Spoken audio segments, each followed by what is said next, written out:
in the room, we have, let me know if I'm screwing this up, Belinda. We have Supervisors Rich Goodman, Cindy Sneezek, and Jill Pizarnik. We also have District Council Andy Cohen in the room. On the phone is District Manager Belinda Blandon. We also have District Field Manager Keith Livermore, and Rick Shopaker is also here, and Stephen Giovaniello is also here from Vesta. And we also have audience members present. At this time, I'm going to ask for a motion to allow Supervisors Cheryl Parmentarana and Ken Smaha to join. I'll second. And vote virtually. And vote virtually. Okay, amended motion. Yep. All in favor? Aye. Aye. So, all right, great. So we're there. And so I think the next item on the agenda is the Pledge of Allegiance. Gentlemen, please remove your hats. I'm channeling Rich. Yes. I pledge allegiance to the flag of the United States of America and to the republic for which it stands, one nation, under God, indivisible, with liberty and justice for all. Okay. So somebody's getting another call. Did we lose Belinda? We shouldn't have. No, Belinda's still there? Okay. Great, okay, so the next item on the agenda is the public comment portion. I know Belinda would say we're going to try to limit it to 3 minutes, so we'll try and do your best. So the first item on the agenda, the first public comment person is Tim Carr. Good morning. Morning. Good morning. You all have a copy of this via email. And Yes. it's a paper copy here for Belinda. Dear Board Supervisors, I am surprised and disappointed at the information that I gathered at the last Reserves Committee meeting of August 4th, 2025, which I attended in person. I chose to attend this meeting to try to understand exactly how we are having such difficulties with Vesta Property Services. These difficulties appear to be so enormous that the Board of Supervisors had engaged a litigation attorney in order to research and understand just how large a discrepancy exists with Vesta. During the Reserves Committee meeting, a committee member requested from the Board of Supervisors liaison who oversees billing and payment to Vesta. Who pays Vesta? The liaison nonchalantly replied that no person from the Board of Supervisors oversees any expenditures or payments to Vesta. They pay themselves. As anyone would do, the committee stated that this is a poor business practice. With that, the liaison stated that we hired them to run the business and that is their job. According to Mr. Jasper of the Reserve Committee, the Reserves Committee only projects 30 years out to keep the River Club funded. They help determine the member assessment to keep us operating. They do not research invoices, bills, or such. They look at monthly trends, loss and profit. They do not advise on a loss and profit. They only use this information for projections. They are not a finance committee. As a government agency, as you are, you must account for every single penny of our taxpayer monies. I find this practice of no oversight to be absurd. One would expect that the Board of Supervisors would periodically review, spot check expenditures, expense reports, contracts, and payments to their vendors, who the Board of Supervisors are responsible for. Yes, this is work. It is tedious work. This is what the board members signed up to do and ran a campaign to be elected to do so. I find it upsetting that the liaison to the Reserves Committee seems to not even care about overseeing the management company. The same liaison that at one time questioned another board member, why do you want these records? Why would anyone score Vesta higher than any other amenities contractor, especially after the June 11th, 2025 discussion with the district's legal counsel as to the seriousness of the discrepancies that outside agencies are needed to look,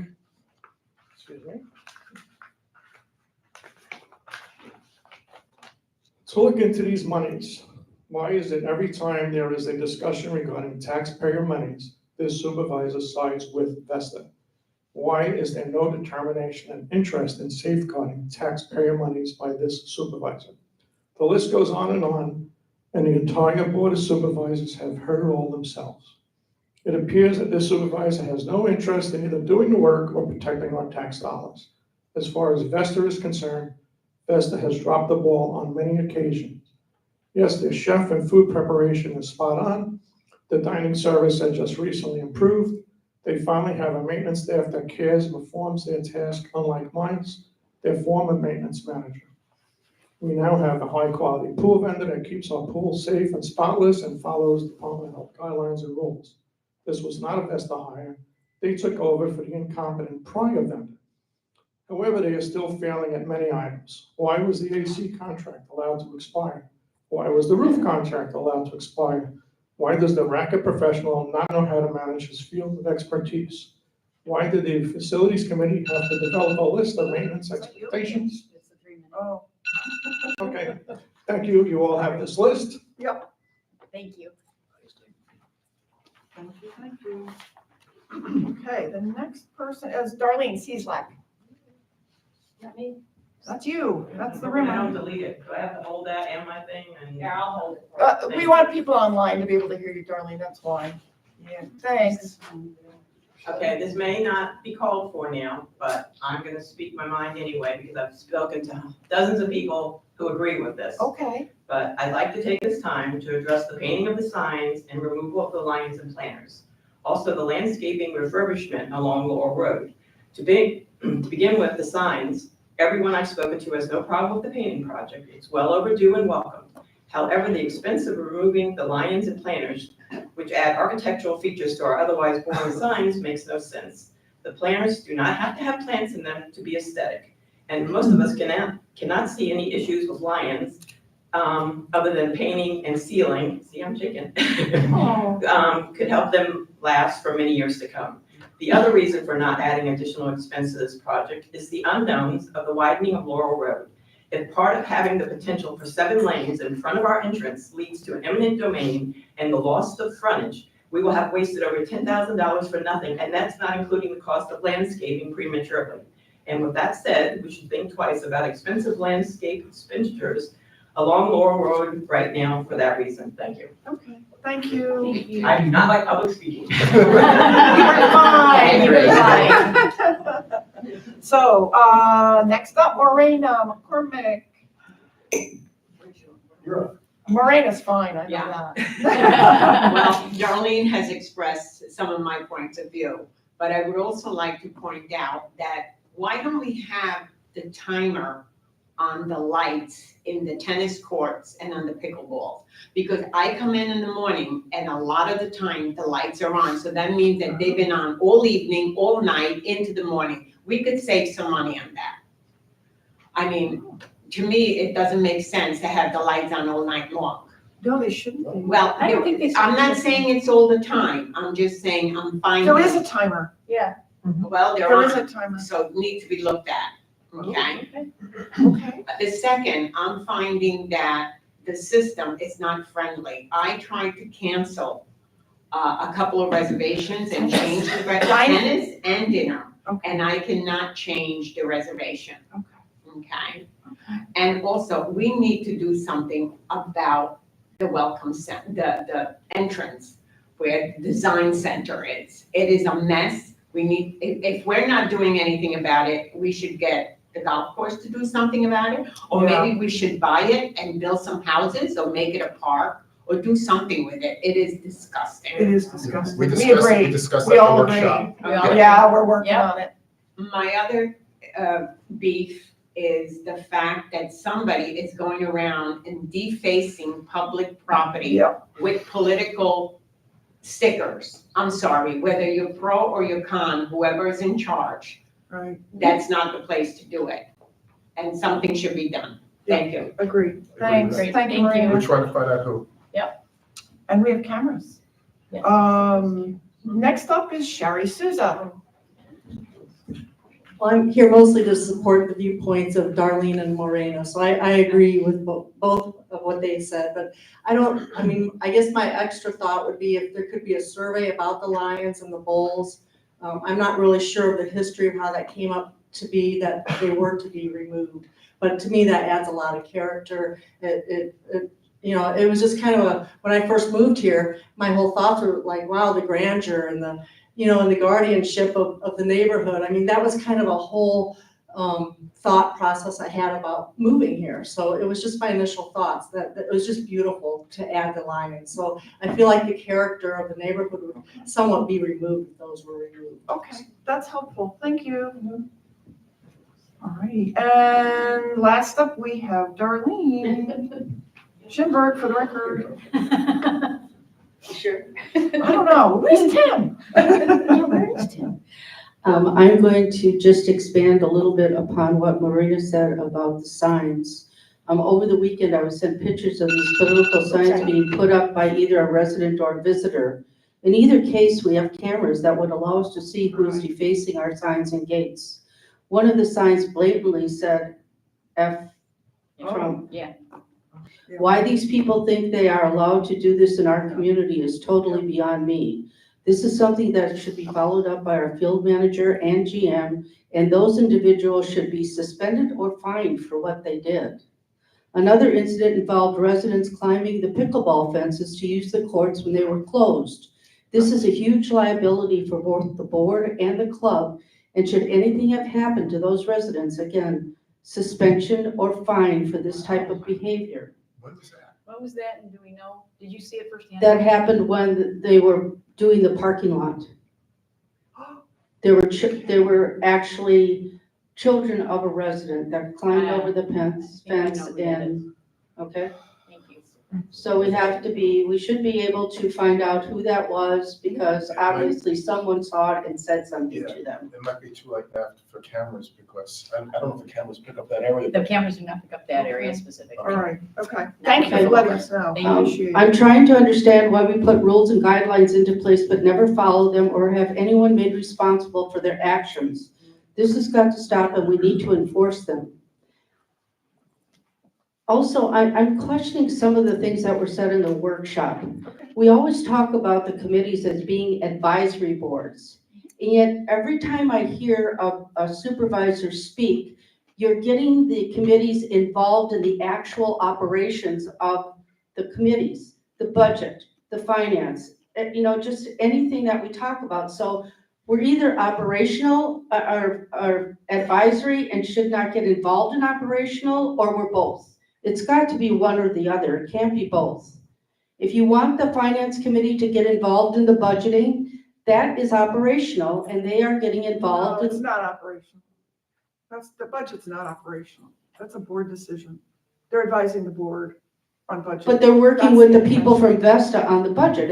Did I not hear you correctly? No, they'd be No. working on the budget. Okay, Yeah. then I misunderstood, and I That's okay. apologize for that. Clarification's good. Okay. Yeah. On a lighter note, though, the wines at the River Club have been accepted with open arms, and people are enjoying them. I know as chair of the social committee, this was one of the items that people asked about all the time, and I hope you will take the time to try them. Thank you. Thanks, Darlene. Okay, so that, unless anybody else who didn't sign up wants to have their 3 minutes of fame, I'm gonna close up public comment. 3 minutes. Right, okay. So next order of business is the staff report. So landscaping inspection services, I don't see John's not here. John, so we'll move on to district engineer Rick Schoppeker.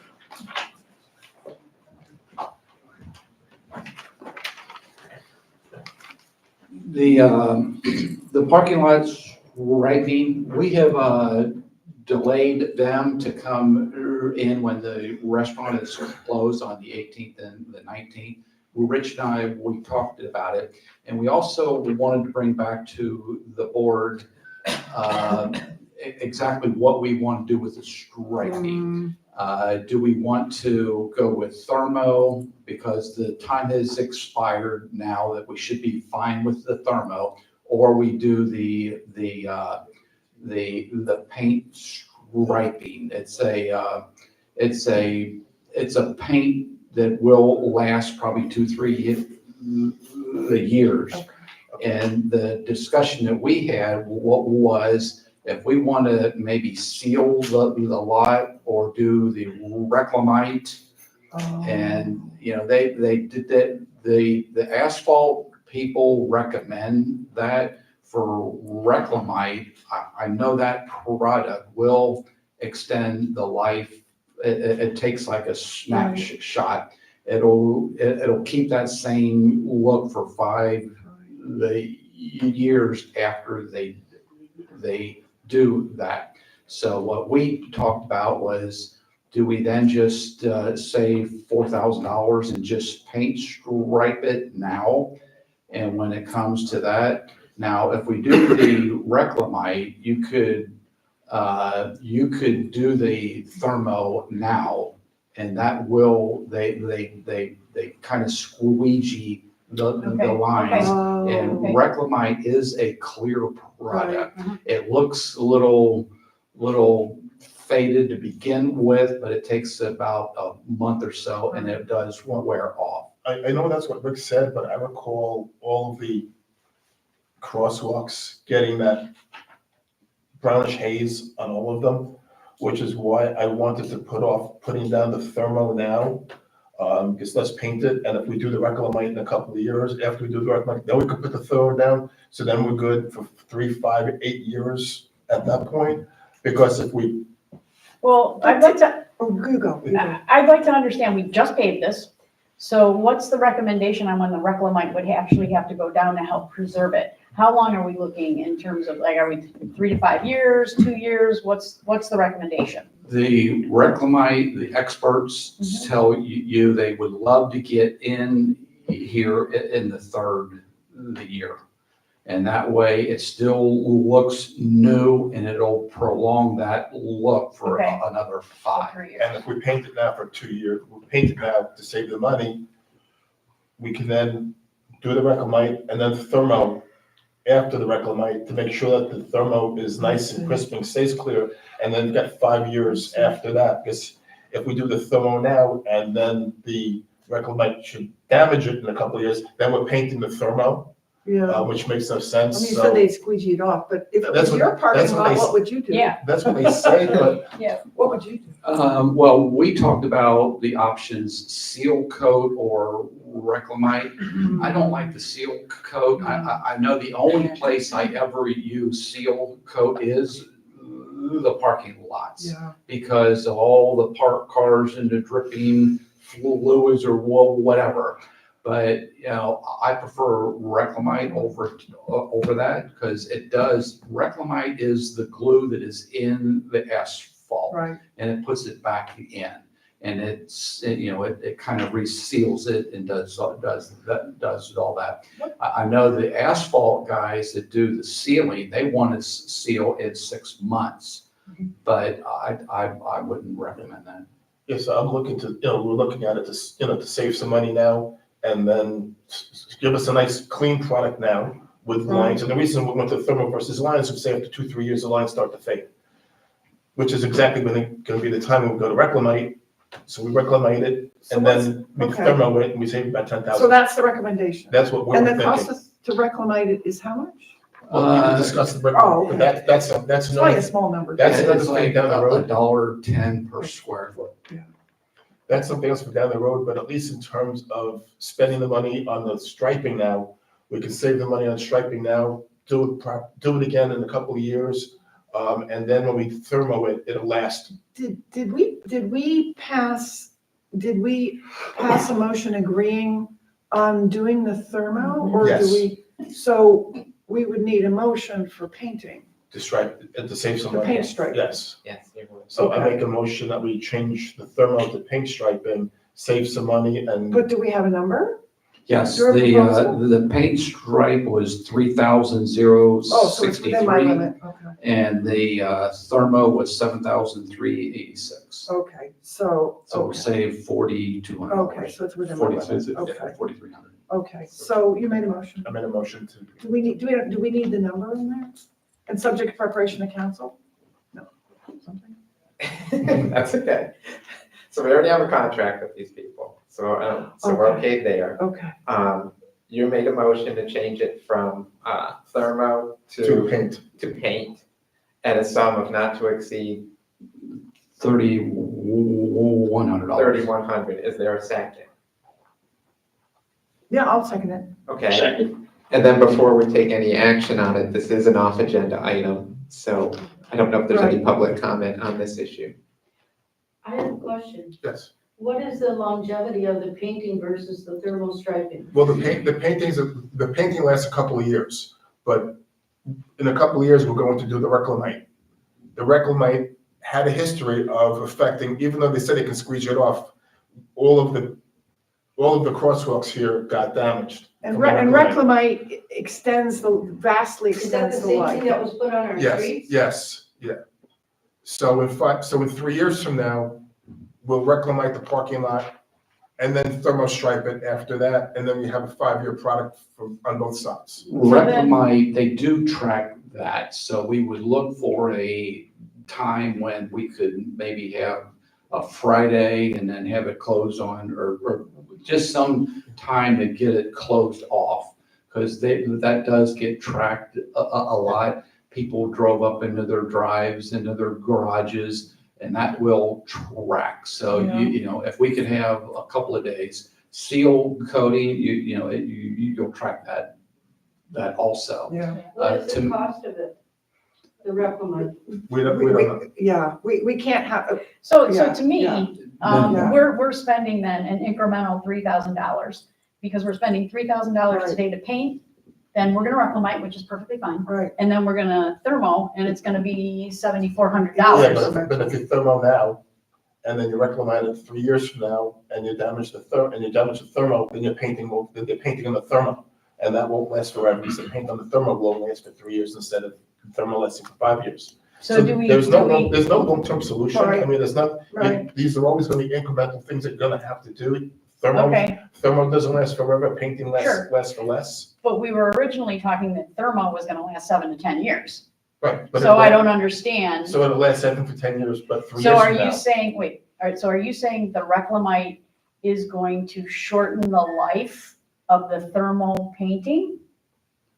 No, No. no, if we go with painting, you still have the option of either reclamite or seal coating. If you seal coat and thermo don't Right, yeah. mix. Right. So if we did thermo now, Mhm. we would only be able to do reclamite later. Okay, And I prefer reclamite Okay. over seal coat. So okay, okay. And I'm just making sure that I don't want to spend the $7,000 Right. for the thermo today to then only find out 3 years from now that we did have penetration of the thermo by the reclamite, and then we've wasted that money. No, we wouldn't have wasted the money, because in my mind, if you're talking about painting the thermo in 3 years, then you would just take that $3,000 that we would have painted today and painted it then.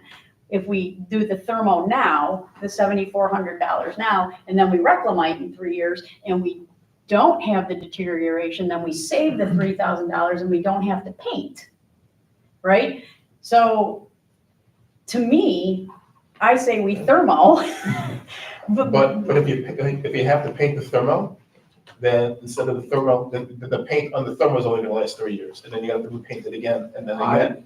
But I wouldn't repaint over thermo. Thermo. I would Okay. touch up the thermo with thermo. So Okay, all right, so that's I'm just what, trying to avoid a bigger mess that, we don't know what's. Cheryl, gonna Cheryl happen. wants to I'm sorry. Go ahead, Cheryl. Thank you. Rick, have you seen reclamite over thermo, and have they been able to retain the thermo without having to address it? Out here, we did that throughout the community. Yes, there was that haze on it and that lasted. It did seem to wear off. It And then we took paint some time. then we paint a lot of others. I'm sorry. Yeah, I mean, as long as they squeegee like they're supposed to, it should come off pretty fast. If they don't squeegee it as well, it'll take maybe a month or so, and then, because that reclamite is clear. So it should, I mean, they put down that little, the pigment just to know that they've got the coverage, so that's the color you see, but the product is clear. So this is a pretty contained project. I would think that when they did the reclamite, we could have somebody stand there and make sure they're squeegeeing the lines Yeah. so that From that perspective, it makes sense for me to do the thermo now. So I agree with Cindy. As long as we know we can get it clear, that was my only concern. Yeah, it makes sense to me too, I have to say. So we had a motion. How long does the painting last? The painting should last 2 to 3 years, and then it'll start to fade out. So you'd be repainting or thermoing at the time you did the reclamite anyway? That is correct. If we did the painting, if we did the thermo, it should last 7 to 10. Yeah. So it seems you'd be painting, thermoing, you're gonna spend $10,000 over the course of the next 7 or 8 years, either way. No, not necessarily. No, that's not what I heard. No, Well, if you thermo now, you get, what, 7 years? 7 to 10, yes. Okay. Then- So it sounds like thermoing may be the better way to go. Short term. I agree. All right, so, I withdraw my motion. okay, you can either withdraw it or we can vote on it. Just withdraw the motion. Okay. So then, sounds Stays as like is. full speed ahead with what the board had previously approved, which is the thermo. And then I think we're scheduled for Monday. The 18th and the 19th. It will take 2 days. Please let Kelso know that. Do we have to close the parking lot for that, or we're half and half? What do we do? Yes, please. Yes. Well, they said it will take 2 days, so it looked like we could go Half and half? Okay. They're gonna have to make sure that they block off those 2 sections. And Stephen, you're gonna have to make sure that Kelso's aware for deliveries that come in. If there's any food delivery scheduled Monday or Tuesday, that obviously is gonna have to be coordinated with the stripers. And you're withdrawing your motion. I withdrew my motion. Is that what you needed to? That's fine, that will work. Oh, that was exhausting. And the second thing that I had is the bank restoration for the south side of Pond 7 and the southeast corner of Pond 15 was completed. I was out there prior to the meeting to look at all of that. It looks good. I didn't have any areas that looked like they weren't getting water, but with the rains, I'm sure they all got it, but it looks good. They had 2 locations where they had their access, and they look pretty good. There are the areas where they obviously drove over grass. I didn't really notice ruts, but those are the 2 spots where, you just need to watch. And did we reach out to the residents to ask them to turn their sprinklers on just to make sure there was no damage? No, we can't. Okay, and then that's all. Just sometimes they run over stuff and whatever, but with the rains, I don't know if everything looked green. Yeah. Everything looked really good out there. Yeah. But I just want to make sure there was no damage. And that's all I had. Okay. Anybody else? Ken or Cheryl, anything else? None for me? Okay. I can with you. How are we doing on those speed bumps? Yeah. They were given the okay, we've got 3 of them. It was, the total price was $3,060. The board approved 10,000 up to, and it's gonna be an 18-footer going westbound on Pasoro. And we're gonna have 2 at the entrance on the outside lanes, one coming in, one going out. We do have brick pavers coming in. And so if we're trying to keep cars from rushing through behind somebody else, the car that's waiting for the gate to open, the other vehicle will probably have at least 2 wheels over the Okay. bump. Okay, And so they could still potentially zoom through. What? What about, I'm sorry. what about Benito at the Padova stop sign? Those were the ones that we were gonna look Did you at. say Pissarro and You said Benedova? Pissarro. Sorrow, right, that's the only ones that keep. Sorrow and Padova. It's Benito and Padova. It's Benito. and Yeah, because you Padova. said, you said Pissarro. Did you mean Padova? The golf club. No, No, there's no stop sign there. Oh, there is right on the corner there, but no, we're talking about Padova. Benito and Padova. Benito. and Back Okay, stop Padova. sign. that would be That's another the big- 12-footer. If we're gonna put stop signs, yeah, that would be another spot, is right there at the, coming in at the entrance of Benito and Pissarro. At that stop sign right on the corner. Mhm. And that's, but that map that I shared was the eastbound, or I'm sorry, the westbound. Yeah, I really thought we had decided that we were gonna put two Padova. in on Padova and on Benito at the Padova Yeah. stop sign. Yeah. I mean, we can change it, it's That's not. what, that's what I just it's wanna not- make sure we got them correct and then the Yeah. timing of them. Yeah, I'm fine with And that. wherever if we put one in the wrong spot, it's not wrong. Right, exactly, Yeah, exactly. that's a good point. Why is there no stop sign at the front gate? What do you mean? There's no stop sign at the gate. People see the gate, but if we also put up a stop Well, we sign used to have stop signs on the arms. on the arm, but I'm saying, but that's kind of late at that point. And especially if the arm's up, you can't see the stop sign if it's up. There Well, should be- for reference, when I put those stop signs out, nobody hit those gates. I think we should put. When I took them off and we put welcome home, I thought we talked about putting them back. the next day, Yeah, Yeah, Cheryl just said, yeah, I think, Yeah. Well, can there we, there should be some kind of stop sign at either on the gate arm or in front let's of. just well, put, I in agree front with of the gate. Cheryl, I think let's just, can we, so Something. that can't be a totally prohibitive cost, I guess. No. They're roughly $1,000, Okay. because I had two at 12 and one at the 18, and it was $3,060. That included painting them yellow. So can we So add they're about Padova? $900. Can we add them Yes. to it? Yeah. Okay, we'll add And Padova. Padova? Okay, great, thank you. And Thank Rick, you. how have you, did you do a change order? How have you documented it? 'Cause I haven't seen it. Yes, that's what we're doing. Okay. And I do need to follow up with Okay. you on that. Thanks. So then do we still want the one at the golf club on going Sure, westbound, yeah, we should. Yes. And then, so we're gonna add two more. Yes.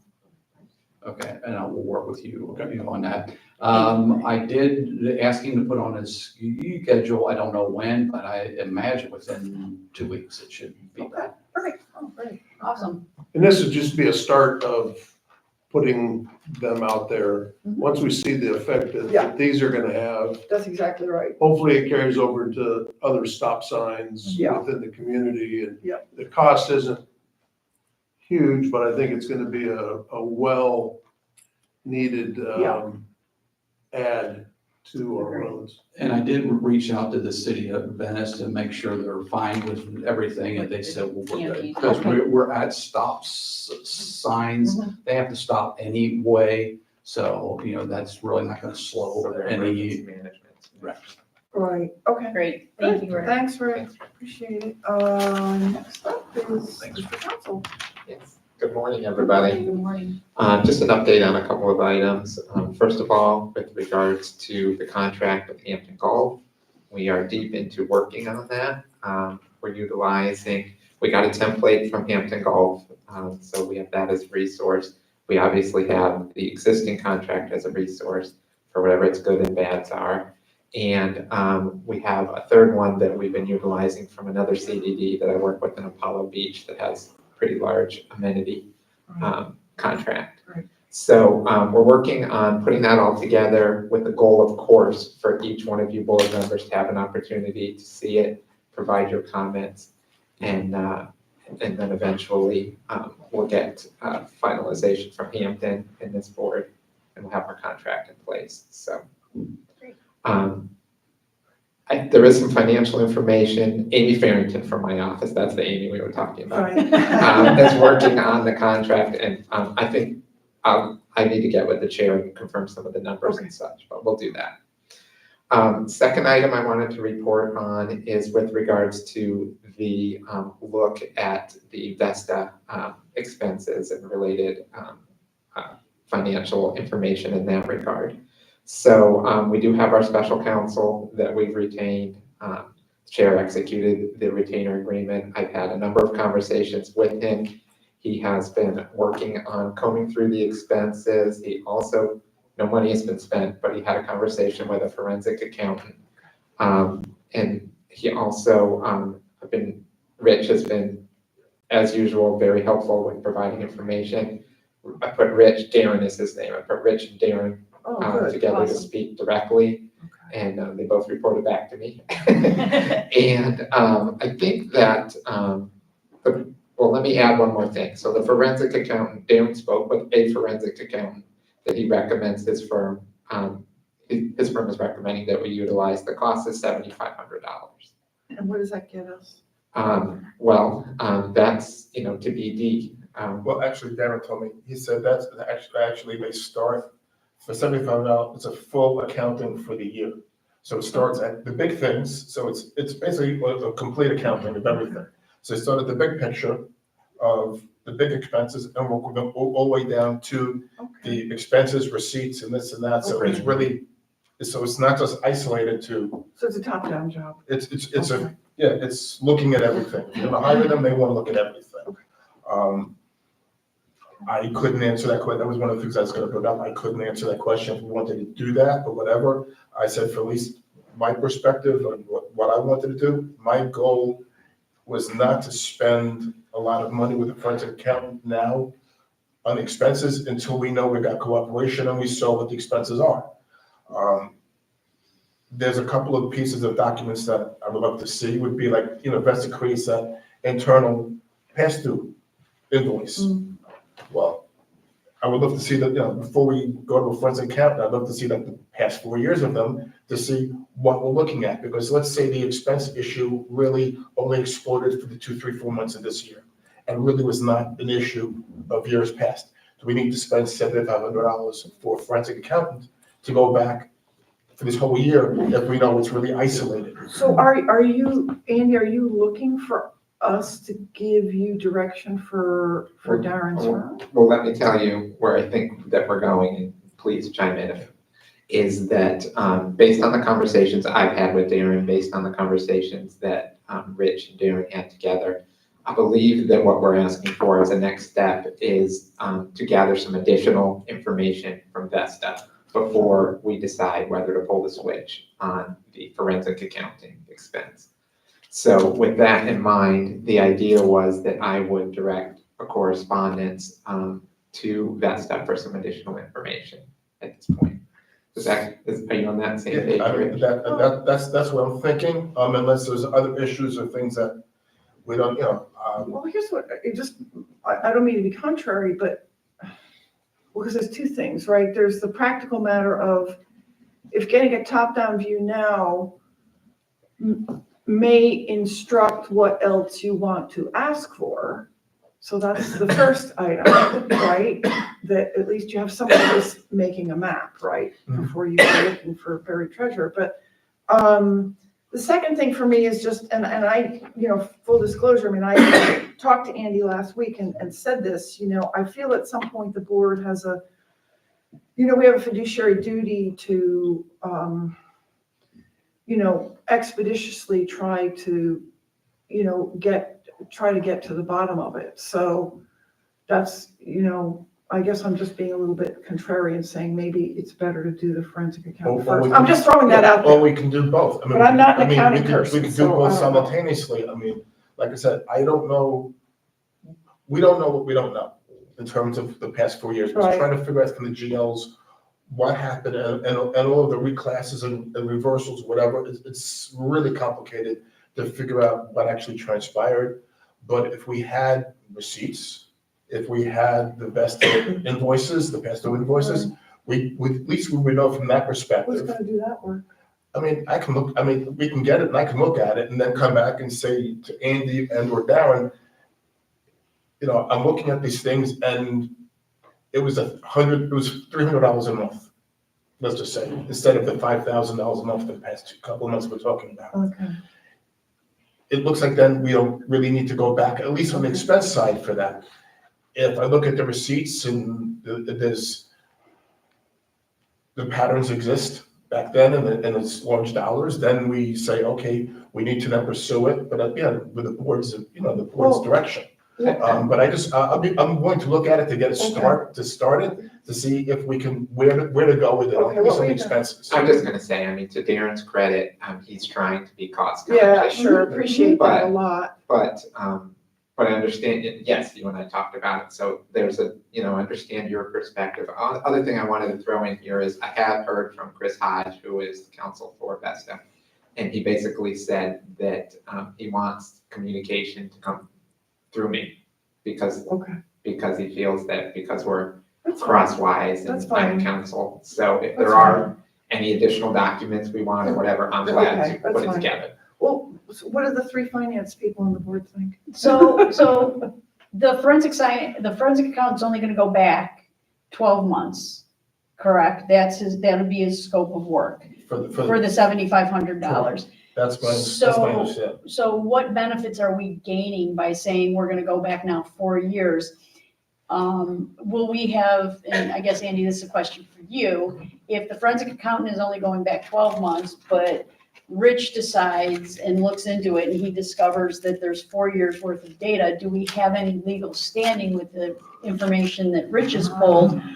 Or do we now have to have the forensic accountant go back those 4 years and it's an incremental cost?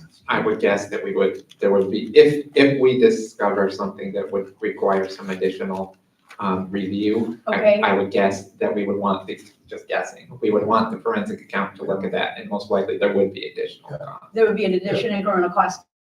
So, I mean, I don't mean to interrupt, No, but go the ahead. conversations that I've been having is that, and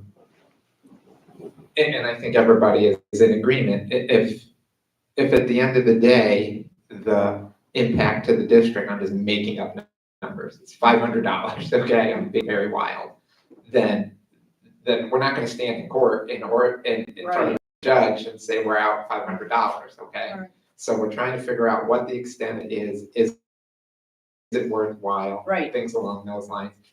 All the time, trying to be cost sensitive because we don't necessarily want to spend $7,500, although it has its benefits. Right. And find out that there's only $1,000 worth of a problem, or my Right. example, 500, Right. Yeah, and that's These why, are all the things swirling and around. that's why I want to look at the expenses, just to, I'm just trying to determine what we gain by doing the trend.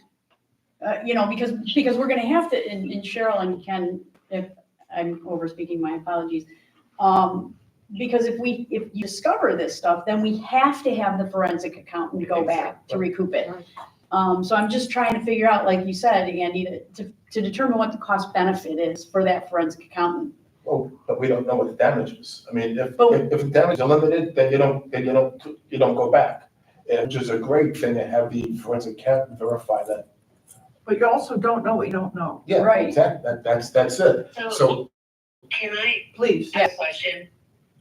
So, actually to Rich and to Andy, are you feeling that if we do the attorney route, that by the next time we meet, we'll have an idea of what the scope of the problem is, at least a swag of, okay, it's somewhere between $500 and $7,000 or whatever that we're probably looking at, because then I think we'd understand. Yeah, because really for me, this is the juice worth the squeeze. That's Absolutely. where I'm coming from. That's what everybody's trying to figure out. Yeah, okay. oh, I mean, but to Joe's point, I mean, on the expense side, yeah, that's why I want to look at it and see, because I don't want to spend money for the forensic accountant.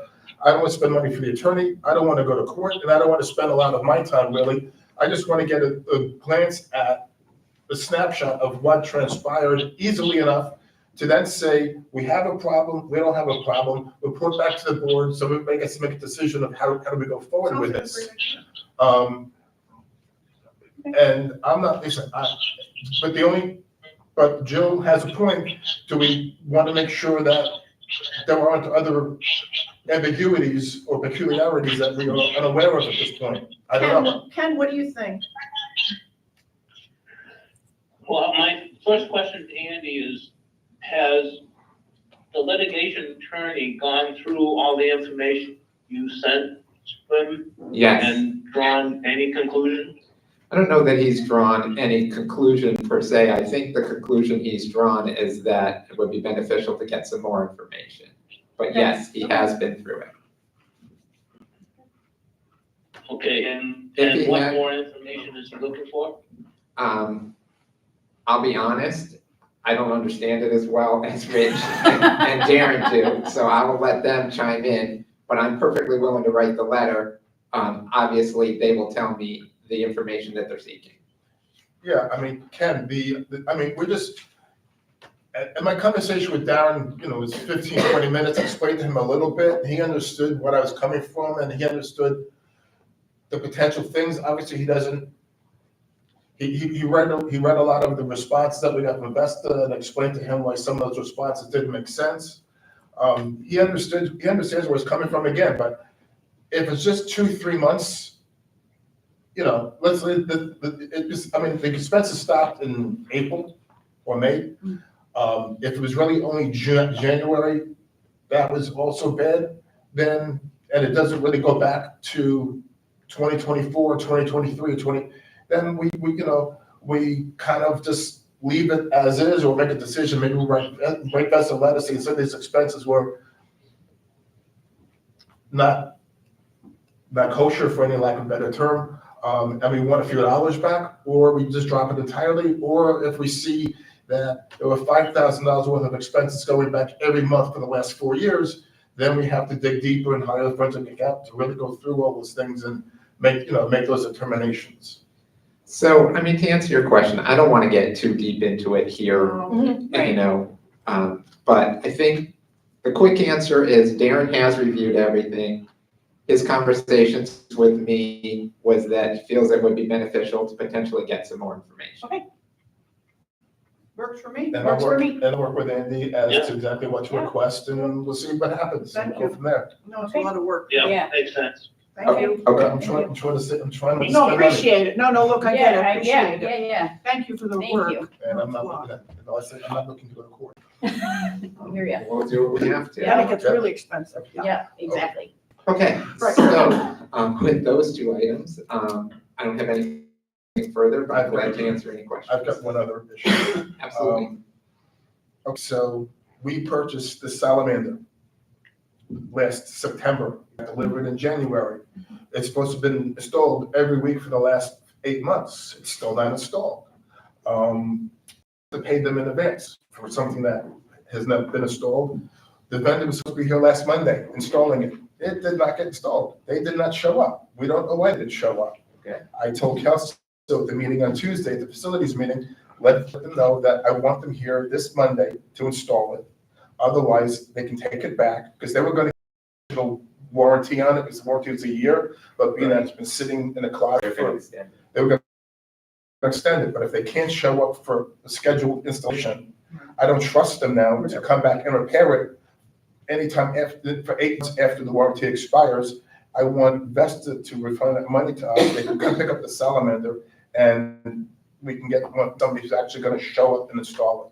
Because this has been going on too far. Kelso said, our meeting was Tuesday. He sent an email to them on Thursday. They never responded. They're not here today, obviously.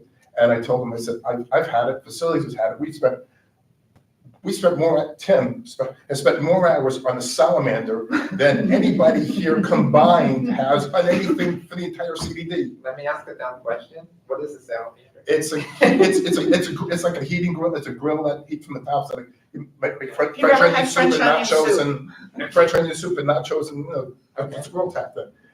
And How much is the salamander? like $3,500. Okay. And their answer was, well, we couldn't install it. We didn't know where the beams were in the wall. Okay, this is how smart these people are. It's a drop ceiling. You want to see where the beams are? You go up with a ladder, put the drop ceiling up, and you look to see where the beams are.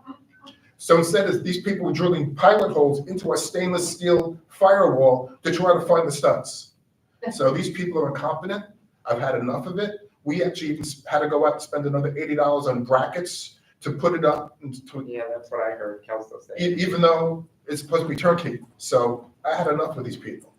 So I don't know if Vesta can authorize us to send the money back, or you have to write a legal letter Vesta or Mo or whoever, I don't know what the process is here, but we've had enough. Okay.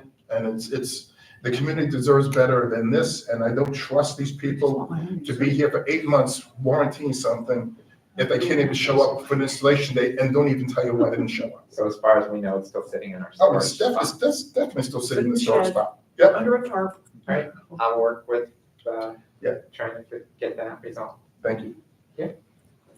I just have two quick things. So do you think we'll see the Hampton contract by the next, like, in order to would we be able to discuss it at the next board, or is that? Oh, I hope so. Okay, all right, cool. Awesome. I would expect maybe the next week I or mean, I so. don't mean to, I know We're pretty close I'm always on it. pushing. No, that's fine. Absolutely. We recognize the importance of it. We also, this is something that I know we want to get, we want to be thorough. Yeah, and they're gonna come in, about 30 days prior, so Okay. around September 1st-ish to onboard the employees. I'm getting hopefully a timetable from them later today on all that Okay. stuff. But the other thing, in the workshop, we talked about dissatisfaction with Cross Creek. So maybe I'll just ask Ken, because you're the pond guy.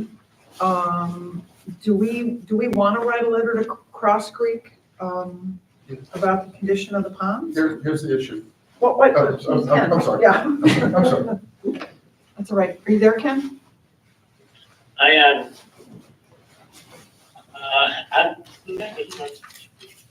Oops, you're breaking up. his opinion, Okay.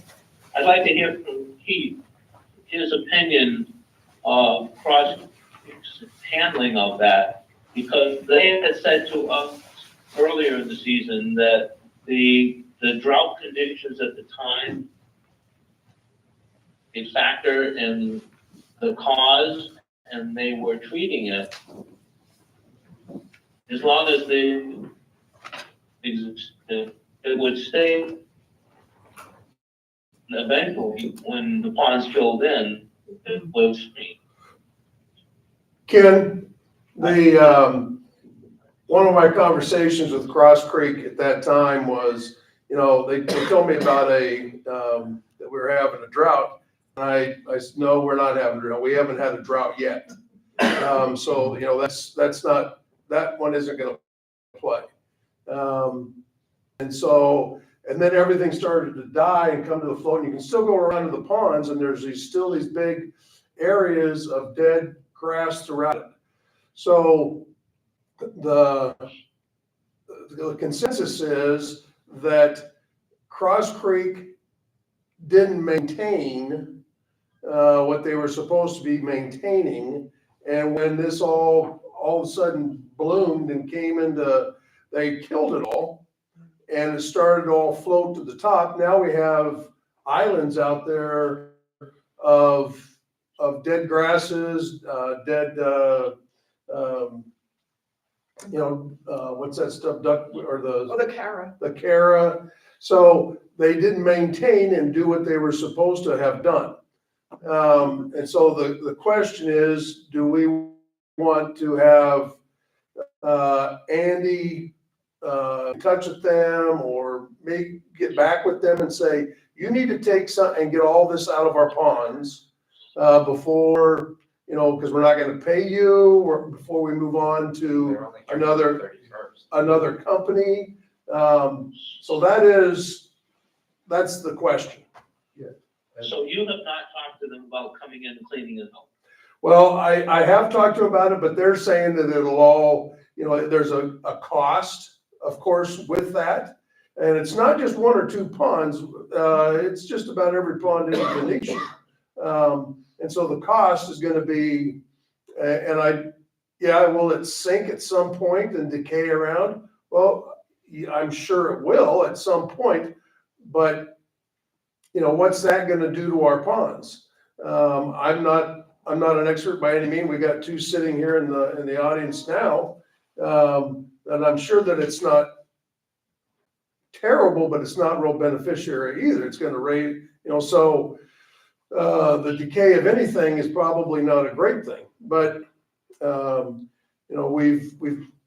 we've talked with Cross Creek many times, and I've just had to call a couple different times that this is not right. So that's not what's going on here. So I don't think they maintained, you know, even though if you talk to them, they were, you know, they were maintaining and spraying and doing it. Well, yeah, it was after the fact and now everything's dead, and floating around. Heck, Tim, Schoenberg was out at his and raked all his stuff out of the pond out behind his house and pulled it out. I want to hire him for, you know, 69, but the man I think would probably shoot me. But, you know, he did and that's what needs to happen throughout the Venetian. And I'm a firm believer that Cross Creek needs to do that before we pass this problem on to somebody else. We're just gonna pass this problem on to somebody else and make them try to clean it up, which is always has a cost to it. I mean, I brought this up in the workshop, as I said, you know, they have a maintenance contract, and it's not just the Cara, we have all these torpedo grasses, Right. and if you maintain them and tried to kill them when they were an inch above the water, that's fine. If you try to kill them when they were 6 inches above the water, these things are now 3-4 feet high, now they're dead, or now they're trying to kill them. That's not maintenance. So if you had a maintenance contract, that never should have gotten to that degree. And why are we now going to be responsible for a cleanup of those ponds and just even not paying Cross Creek for 1 month, say $4,000 or $6,000, whatever it is, whatever small amount, it's not going to cover anywhere near the That was cost. gonna be my next question. So how do we, Was whether we owe them any money still, I think and Ken's how much, how far that will go. What were you saying, Ken? You're breaking up. Uh-oh. Uh-oh. Can hear you. You there? Yes. Oh, good. So my question for Andy is it better, Are you, can you stand in a better place? One leg up and your arm out. Right? Yeah. Some aluminum. I have a hard time hearing you, sorry. is this any better? Little, Yeah. Moment, yeah. say some more, we'll hear. Okay, my question for Andy is are we better off with a letter coming from you, our legal counsel initially, or from Keith? I'm willing to do either. I mean, I think we need to figure out, whoever writes the letter, I think we need to figure out what the extent of the damages are. And then decide if that's, certainly we should stop any further payments we have going until we Right. figure out what's going on here. And then, I think we need to get an estimate for what it will cost to clean this up. And then the question is, do we want to have Cross Creek do it, or whomever the new vendor ends up being, do it? And that's asking how the numbers work. It sounds like it's going to be way more than any money we're still holding for Cross Creek, so there's going to be a delta there. and I'm also worried about us doing it through our new vendor and then trying to recoup the money and then them deciding not to pay. Understood. So that's a big concern Okay, too. so, But Cross Creek might also, I don't know what's going to happen, but Cross Creek might also do not the performance we want and/or none at all. right, so then stop payments, and then the second thing is if you, I'm sure you have a list of ponds that are at issue. Then that's a place to start with what to do next then, right? I think we need to get an estimate of what it costs to remedy this You situation. didn't ask the cost. Okay, then I'll get an estimate from Cross Creek, and do we want to reach out to two other? Keith, Yes, sir. I thought both the other vendors, and then I know there are representatives there that could help. Okay, there's someone here from Solitude and Premier for those on the phone.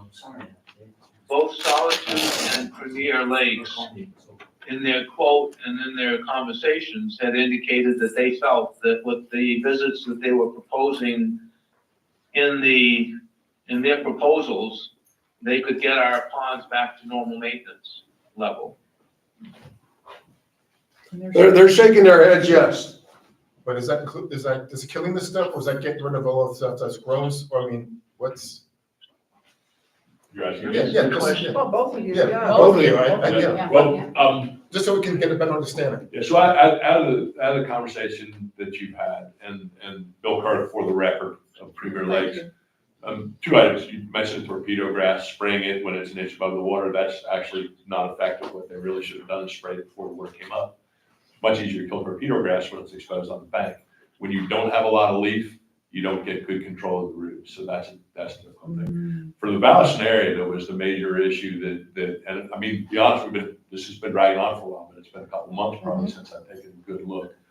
A removal would be very costly. We are very confident in, and long-term, I think anybody would want to use sonar herbicide, which is slow reacting to clean up the Valleson area, and you get a slow decomposition, which is good. But this time of year, it's not the best plan because you have flood.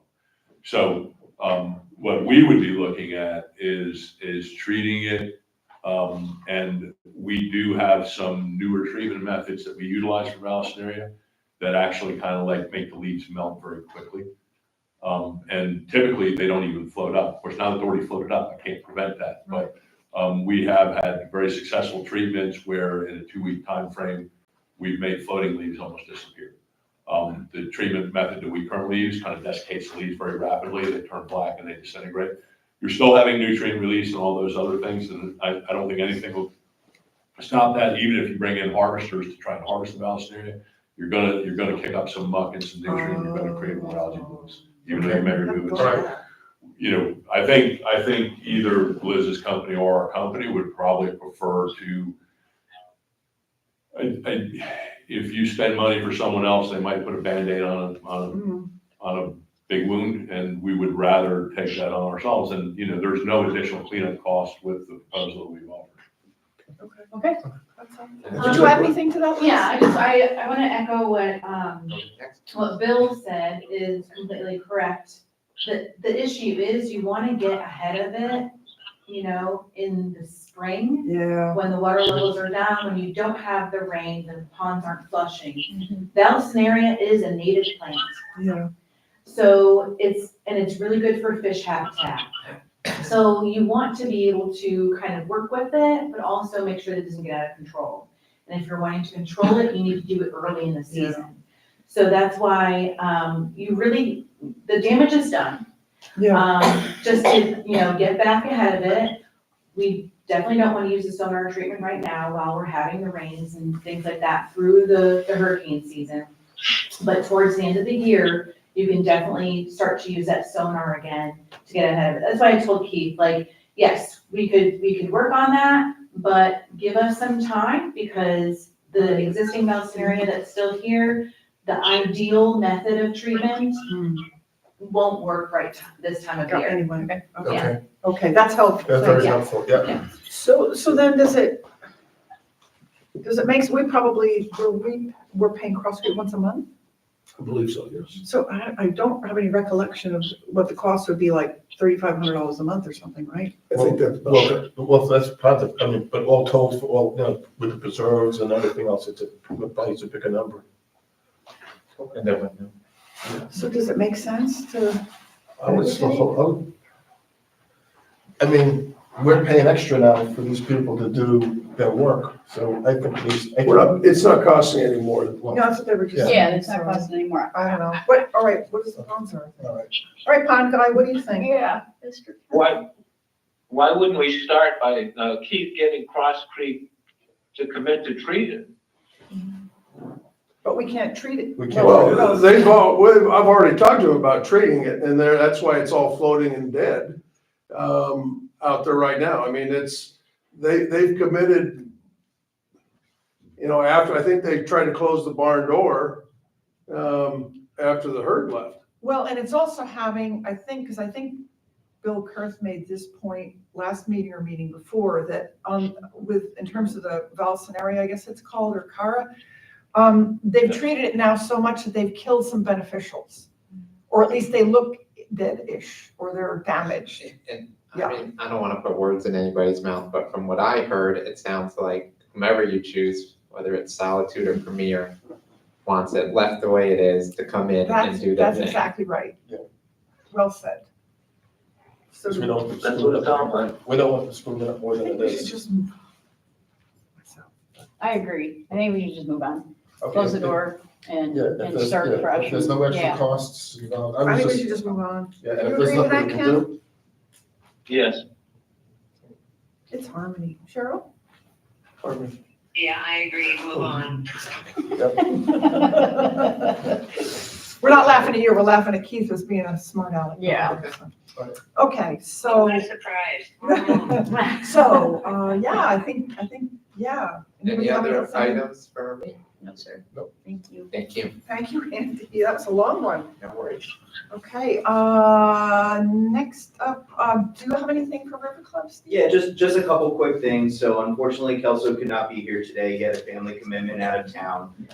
He is returning. Thank you. He is returning tonight, so I will be following up with him tomorrow. So any discussion topics that are discussed today at the meeting, I'll make sure that I'm bringing back those to Vesta. And then I will also be following up with Kelso tomorrow. I will also be on site after the meeting today, just checking in with staff. And then we are kicking off the fitness studio renovations, which is exciting as well. Okay. So we have that. We now have the contact for Hampton. So we have created a spreadsheet for the transition. And we'll be updating that, and we will make sure that that gets over to the contact. And we'll be setting up a smooth transition. So Okay. that's all I have. And I've got one question. I do Sure. too. We were told that F&B labor was staying high because we had to give people hours, Okay, which makes sense. right. Person quit a couple months ago. They hired somebody new 3 weeks ago. If we're having issues of keep giving people hours, and there's not enough work to do, why do we hire somebody else? Why new hire now when they're not, won't be needed until December? I mean, we could save $15,000, of burden and expenses. I don't understand that. Okay. So, I mean, there's no rhyme or reason. Right. Of what's happened here, just to fill a body. I mean, the whole thing about a seasonal business is you bring people in the season and you try to figure out a way to often, by hiring seasonal workers. Well, we had this situation where the person left. Why do we fill it? Okay, understood. I'll get that answer to you guys. But the problem is now it just goes against our finances and budgets, and that person's here now, and we're paying the price, literally paying the price for it. Sure. Okay. Make sure I get those answers. You go. I'll go. Question for you regarding dinners. When it says that food served until 7 o'clock, does that mean you can order until 7 o'clock? That's correct, yes. Okay, well, I went to the Tiki Bar a week and a half ago, and I showed up at 10 to 7, Okay, and I was told that I needed to have my order in by 6:30 6:30. at the bar, from the bartender that night. Yeah. So my recommendation is that we clarify that dinner can be ordered until 7 o'clock and that the staff be made aware of that. Okay. Thank you. Understood. Anything else? Just a quick thing, on the fitness studio, I have not yet transferred the money from reserves to the operating account to pay the vendors yet. And what I need for that is proposals from each of the vendors, which, we'll just put on one sheet. And that, I don't have that yet. And I know I don't have it, or I think I don't have it, because I know Kelso was still working on one of the vendors. I think it was the wood slats behind the TRX straps. Mhm. But when you talk to Kelso, if you could have him get me that, because that's Sure. the holding up the transfer of the reserves. Okay. And my only other ask, and it's a little big thing, there was let's say a removal of the edit to the pickleball hours sign. Somebody didn't like the revised hours, and so took off the temporary fix to the sign. I know Kelso wants to put a permanent sign up, and I agree with that, but I think we do need to put that back up, because I've had to call the guard gate a number of times and ask them if they could sort of, and then they end up in what happens is the privacy officers end up in a bad spot, because people say, yeah, it says they're complete till 9, and the officer's standing there, and she says, it's 7:30, so, They only took it off the one sign. yeah, yes, Yeah, so the Yeah, I other know sign why. is still correct, believe Yeah, it or not. but they're referring to the sign where But it's they been were, removed. yeah. Mhm. It's a little big thing, it's just some packing tape and a. Yeah, I'm following up with them first thing tomorrow, Yeah, it's so. a little yeah, thing, but it would be awesome. That's all I had. Thank you guys. Ken or Cheryl? Oh, Okay, all right. Let's see, on to field manager. Really, we've discussed most of everything that I've got going. I do have a new Magnolia going in out here where the one was taken out by the car wreck. That guy has paid for it. We do have the gate arms that were hit. I do have videos on those and have contacted those people as soon as I get the bill from Universals. There's 3 different times. As soon as I get the bills or the invoices from Universal Access, we'll be getting those out to the individuals that hit it. Been in contact with them.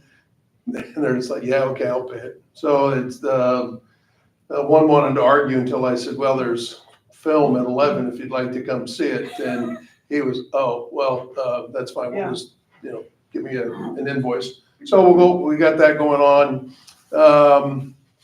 Of course, the Laurel Road project. And as Cheryl said earlier, that we'll be meeting with some of them on Thursday, going over some of the plants that don't want to take out and some that we should probably do.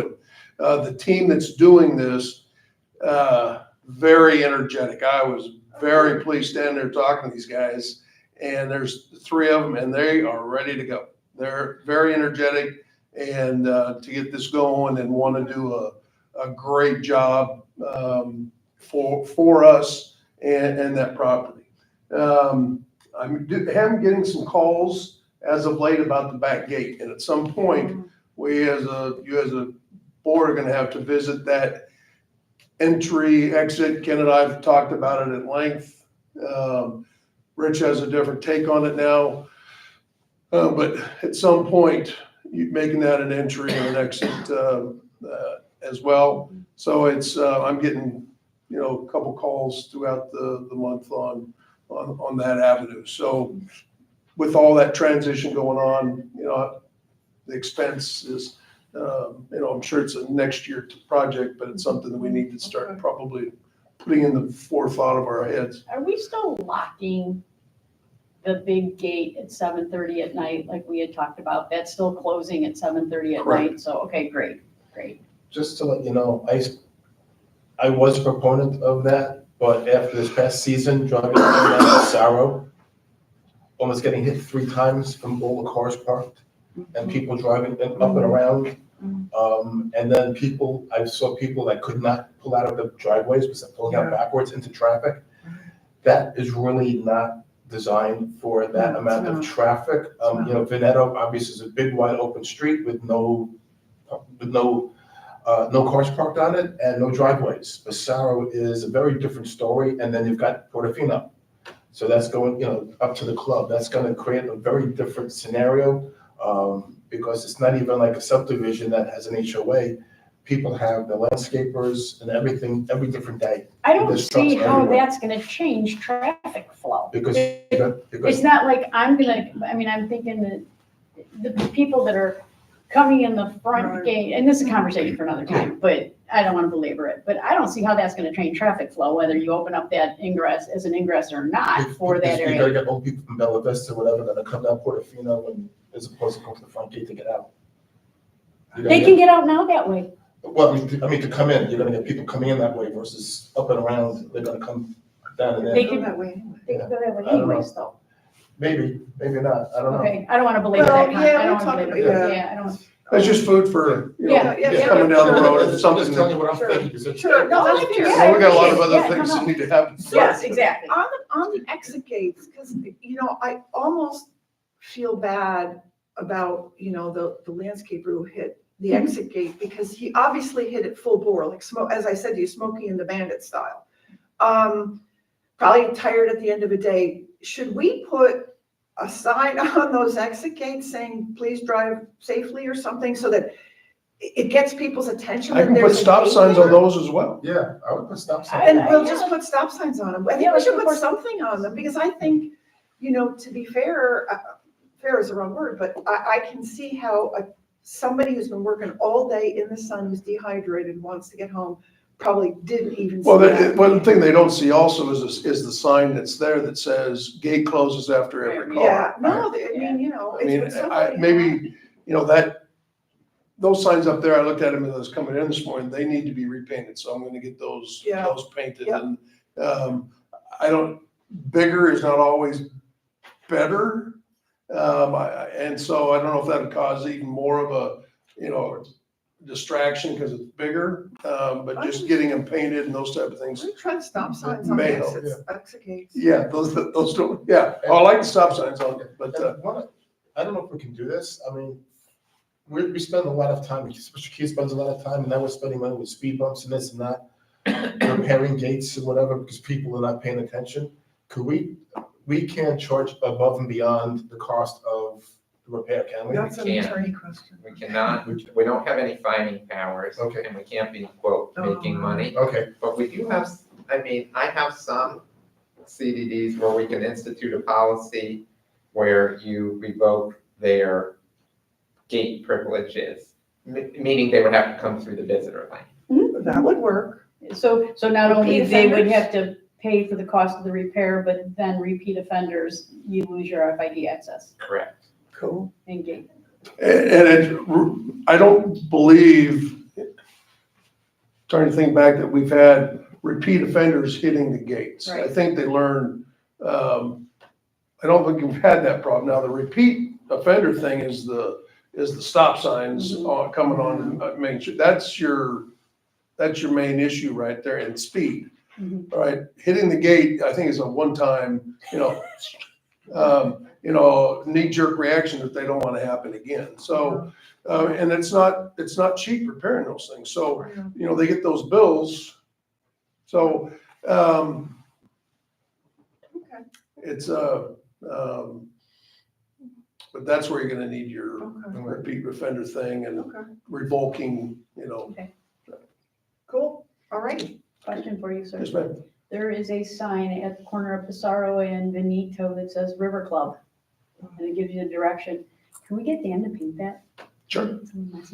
Yeah. Thank you. There's some signs out there, like I was saying, that like when you Yeah. come in, Yeah. need to be repainted. Pretty old. Yeah. And we'll get the the, sign of the front Like of the the sign in front of the In front River of the Club, River Club. there's This a is hard. sign in the front of the Well, River I Club, but I don't don't know if that's the River Clubs or Yeah. CDDs. And now that the whole building has been painted, we should think about painting that color that's gonna match the monuments and whatever else when we do all that. Yeah. So well, it's probably a question that we should have before I go out and buy paint. What color do you want the signs? let's wait until we decide about painting the monuments, and then we can make that decision, I think. Okay. All right. Okay, Outstanding. thank you. All right, thanks. My pleasure. District manager, so Belinda, are you still on? I am, I'm taking notes. What have you got? Oh, I know we have the audit, right? Yeah. Website. Okay, so, it's a clean audit pretty much, as of July for the website. But I did want to ask if the board is gonna be holding a workshop on the 25th. Yes, Okay, I think we should, because we have the budget stuff, Yeah, we so have the budget hearing. Yeah. they are so productive. okay.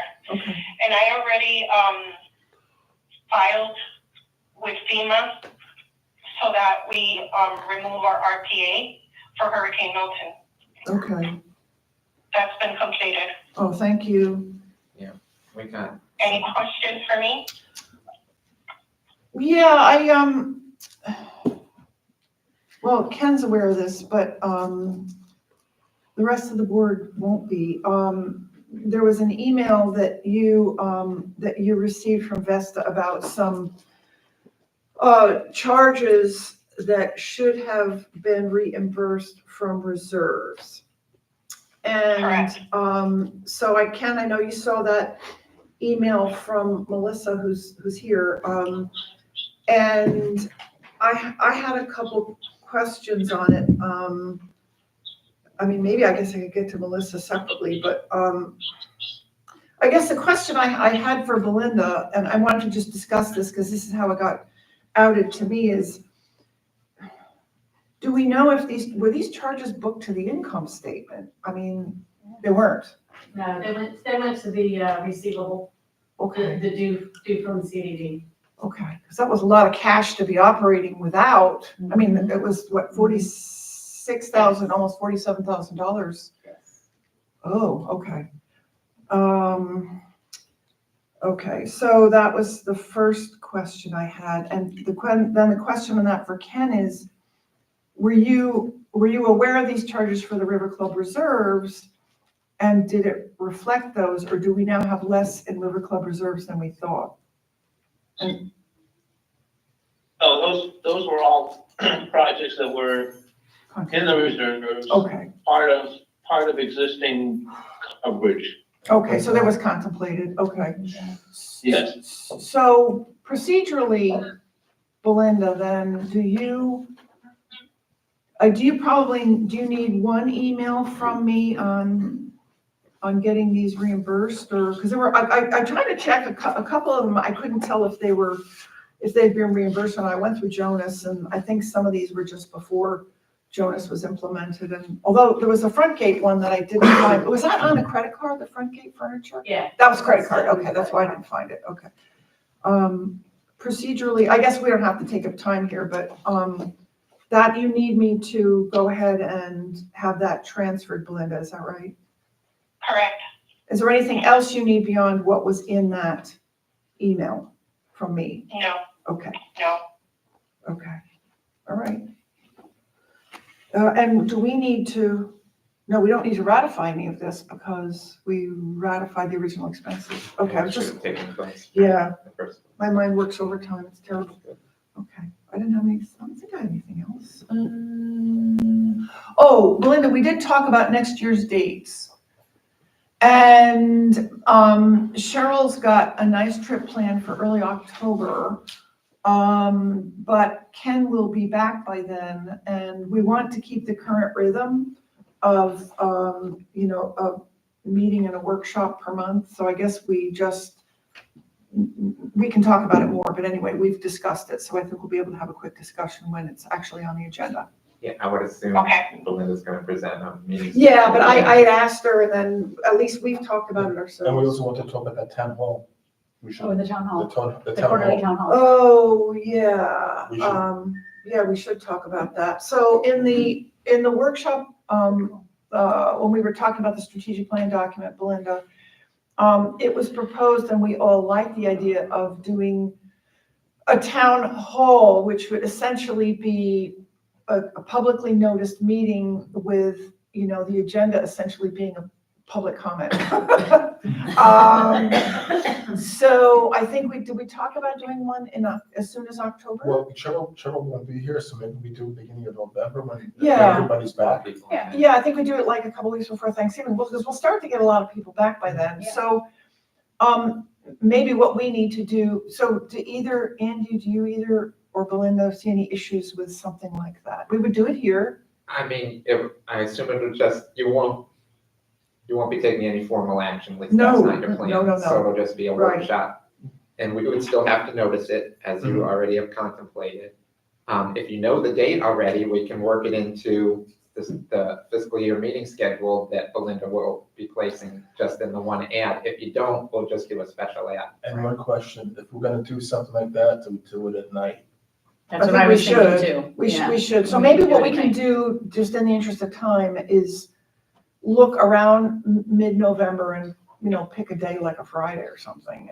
Or just do. And we wouldn't need staff here. Or I think just, we just do would- it, yeah. just do a Monday and just, instead of a meeting, I think by that time, we can. Fair enough, we could probably yeah. miss a So meeting maybe we can and sort ju- this And at just do the, it that, whatever that Monday is, Okay. just do that Monday at night. so what if we sort this at the workshop for the next, and we can that'll be the first workshop item for, Okay. the 25th, that we agree the date for a town hall. And then the residents will see that a town hall's contemplated in the workshop agenda. Then you can insert it in your ad for the next Yeah, fiscal year to exactly. save a little bit of money, but if you Yeah, had to change it, you always just have to place it. yeah, okay. All right. Okay. And we'd want to have it out there. Yeah. Yes, They're not gonna- yes. Yeah. You don't think it would work in here? Hopefully you'll get a good group, right? Just be one long line. No, it'll be good, okay. We need to make sure we put the metal detectors up front though. Yeah. Okay, so anything else for Bill here? No. Okey dokey. Because we have Bill and, Liz patiently waiting here, I know some people might want a break, but I think we should move right Agreed. into Ken's item here. Aquatic preserve and aerator maintenance. Ken. Do you want to Yes. take over? Okay. So, hope the summary I sent out in Yes. preparation for this. Yes. So, I went back to both vendors, talked to them. Premier, came up with a new proposal on preserve maintenance that, is in the packet. Solitude said that they felt that they were not, there was not a need for them to change their initial proposal, that they thought the 60 visits was sufficient and they could get the ponds back in their traditional condition, with those 60 visits versus going up to 72 by their proposals. So that's what you see in this summary. If we go one vendor for all three services, Premier Lakes is now at 134.4, Solitude 128.12, and the budget is a little over 102,000.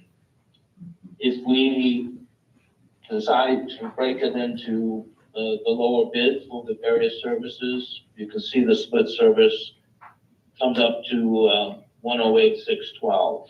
So it's within $6,000 of budget, but it does provide two different vendors for aquatic maintenance, preserve maintenance. Can I ask a dumb question? I noticed, so the iteration of what's gonna be treated, and I'm going on the ponds and wetlands piece now. It showed, like, Solitude's, in the previous package, Solitude showed the pond and wetland map. And Premier's had iterated, at least for the pond piece, I remember seeing the pond numbers. We're sure that both treat exactly the same areas for both, is that correct? Chief can answer that better than I, but I believe the answer is yes. Because Premier's had a couple of ponds missing. Not in, there were a couple of numbers that were there, like 42 or 43 and 456 or something. There were a couple that were missing. Just as curious why. Depending on what map you look at, Oh. yes. I don't think there's actually really any, it's just the number of where it falls on those maps. Okay. And so that's been one map says 34 or 43B, well, it has 43A. Okay. All right, and so I don't believe that some of the maps, I'm hoping that both of the ones they had were both apples to apples, but it's just they may be different I numbers. guess are we treating everything? Yes. Okay, that's really the question. Okay. My only comment is, as much as I like to save money, and I like 108 versus 120 or 130 something, to have two separate vendors to then have a potential finger pointing of that was them, this is me, and whatever. It's such a it's significant, but it's not that much money differential to have to start worrying about that. Keith, what's your thought? I agree wholeheartedly. I think that that's exactly what should be done. If we're gonna do they're both very good at what they do. And I think let them do the whole package rather than, split it and the finger pointing down the road, well, that was runoff from them, that was run. Okay. Just let them do it. So I guess the other question that I would have then is Premier Lake says that they would be able to reduce the number of visits once it's controlled. Would that go down to 60 visits then? From the 72 that you have in the proposal? For the record, and first of all, if I might bring up one question I have on the lake thing, because it has been brought to my attention just recently that maybe the driving range lake is a contract that the golf club does. Right. That one was included in our proposal because on our map, that was colored in. Oh. So I didn't realize that, but we bid on what was colored. So we actually have an additional lake on the contract that we could remove. The other point was, when I talked to Ken, it's very difficult to come into a property and know exactly how many visits. And you all are focused on the amount of visits. For me, it's the cost that it's going to, Right. Chemical, any other. I did talk to Ken and say, once we get experience on the property, we'll better be able to answer. So the comment was, we would negotiate second year of whether we need 60 or 72 based upon our information that we get from a period of time of treating it. So I do believe that might be possible. When you look at a property and it's out of control bad initially, you get a sense of, hey, you need this to get it done. So that is an option. And then the other thing that we also did is, I think both your vendors have automatic increases on renewal. I did tell Ken that we would negate that, and that we would talk about renewal when you're going into your budget season. So that's, I guess that's. That was gonna be my question for Solitude. Right now, you're at 6%. Would Yes. that be negotiable? Yes. Negotiable? Yeah, a couple things. I wanted Thank you, to Bill. say, yes, that would be negotiable. I'm not sure, typically, we run off of, your contract. So I did bring that up to Belinda, because if we are on your contract and you only want it for 1 year, then there's obviously no increase and you go from 1 year. Sure. But if you decide that you wanted to do like a 3-year contract, we would be able to negotiate that and we could lower that price from the 6% to 3 or 4%. Okay, That would be fair. Thank you. Yeah, and just one more thing about the visits if I can. Sure. So we are results driven. We are very familiar with your property. I am super familiar with your property. We were here previously at 60 visits before, and I did update the contract before our last meeting to say a minimum of 60 visits. So if we feel that we need to come out here for an additional visit, we will do so and we will not charge you extra for that. Okay. So I just wanted to bring that to your attention. Okay. Yeah. Okay. Okay, great. Thank you. Okay, My only, let me just interrupt, I'm sorry. Which is something which Liz said, is that, yes, whatever vendor you choose, we will prepare the contract. We've done contracts with Solitude, we've done contracts with Premier, so no problem. I would just say, we're such a mess right now that I would do a 1-year contract, is not locked in for anything, because come next year, if things are cleaned up, we might be able to knock it down. Not even forget an increase, but might be able to knock it, we don't know. We don't know where we're gonna be. I don't think we could be any worse off than we are right now. Don't say that. Exactly. With either one of these folks, I don't think that's gonna be the Yeah. case. I think we'll have it under control. So Ken, what do you recommend we do? Well, if we're gonna go with one vendor, Broke up. Oh my God. You gotta go can you outside. hear, Say it again? can you hear me? Yeah. So I agree, if we're gonna go with one vendor, we do a 1-year contract and reassess where we are a year from now. I guess on that basis, I'd recommend Solitude only because of the price and the fact that both vendors talked about cleaning the ponds essentially the same way. So, again, we wouldn't be committed for more than a year. We'll leave in the current cancellation proof. It will, yes. There,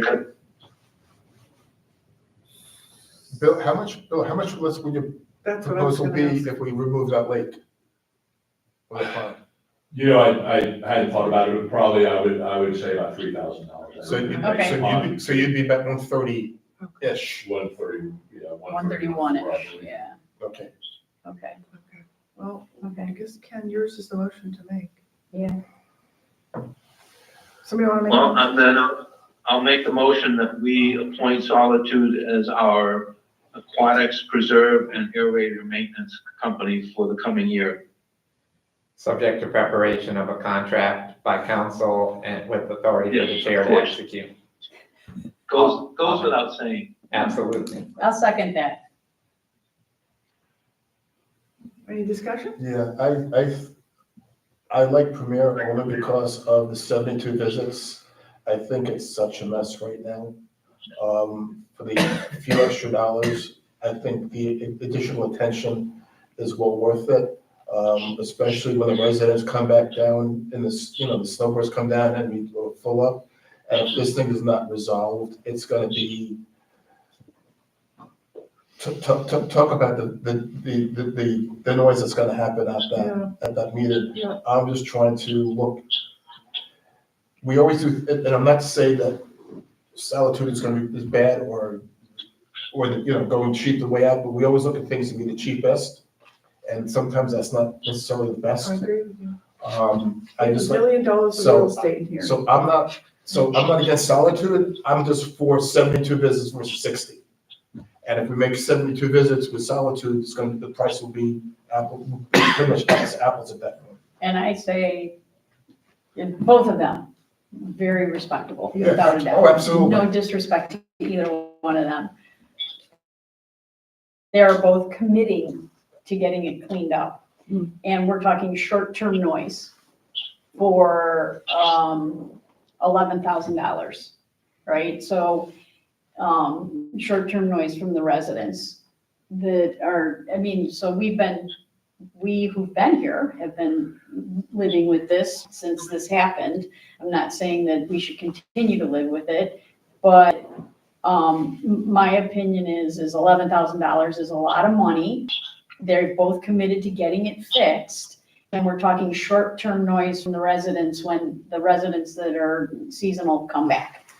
I guess I would just add, if I recall correctly, I think Ken said that we did reference calls that Premier calls were the best references that he got. And, I think, again, I hear exactly what you're saying, and I'm a finance hawk, but I come back to the fact that we've got $1 billion of real estate in here, as represented by our homes. So I'm inclined to agree with Rich. Okay. So Cheryl? I do. I actually would have proposed Solitude as well. I mean, they did our ponds before.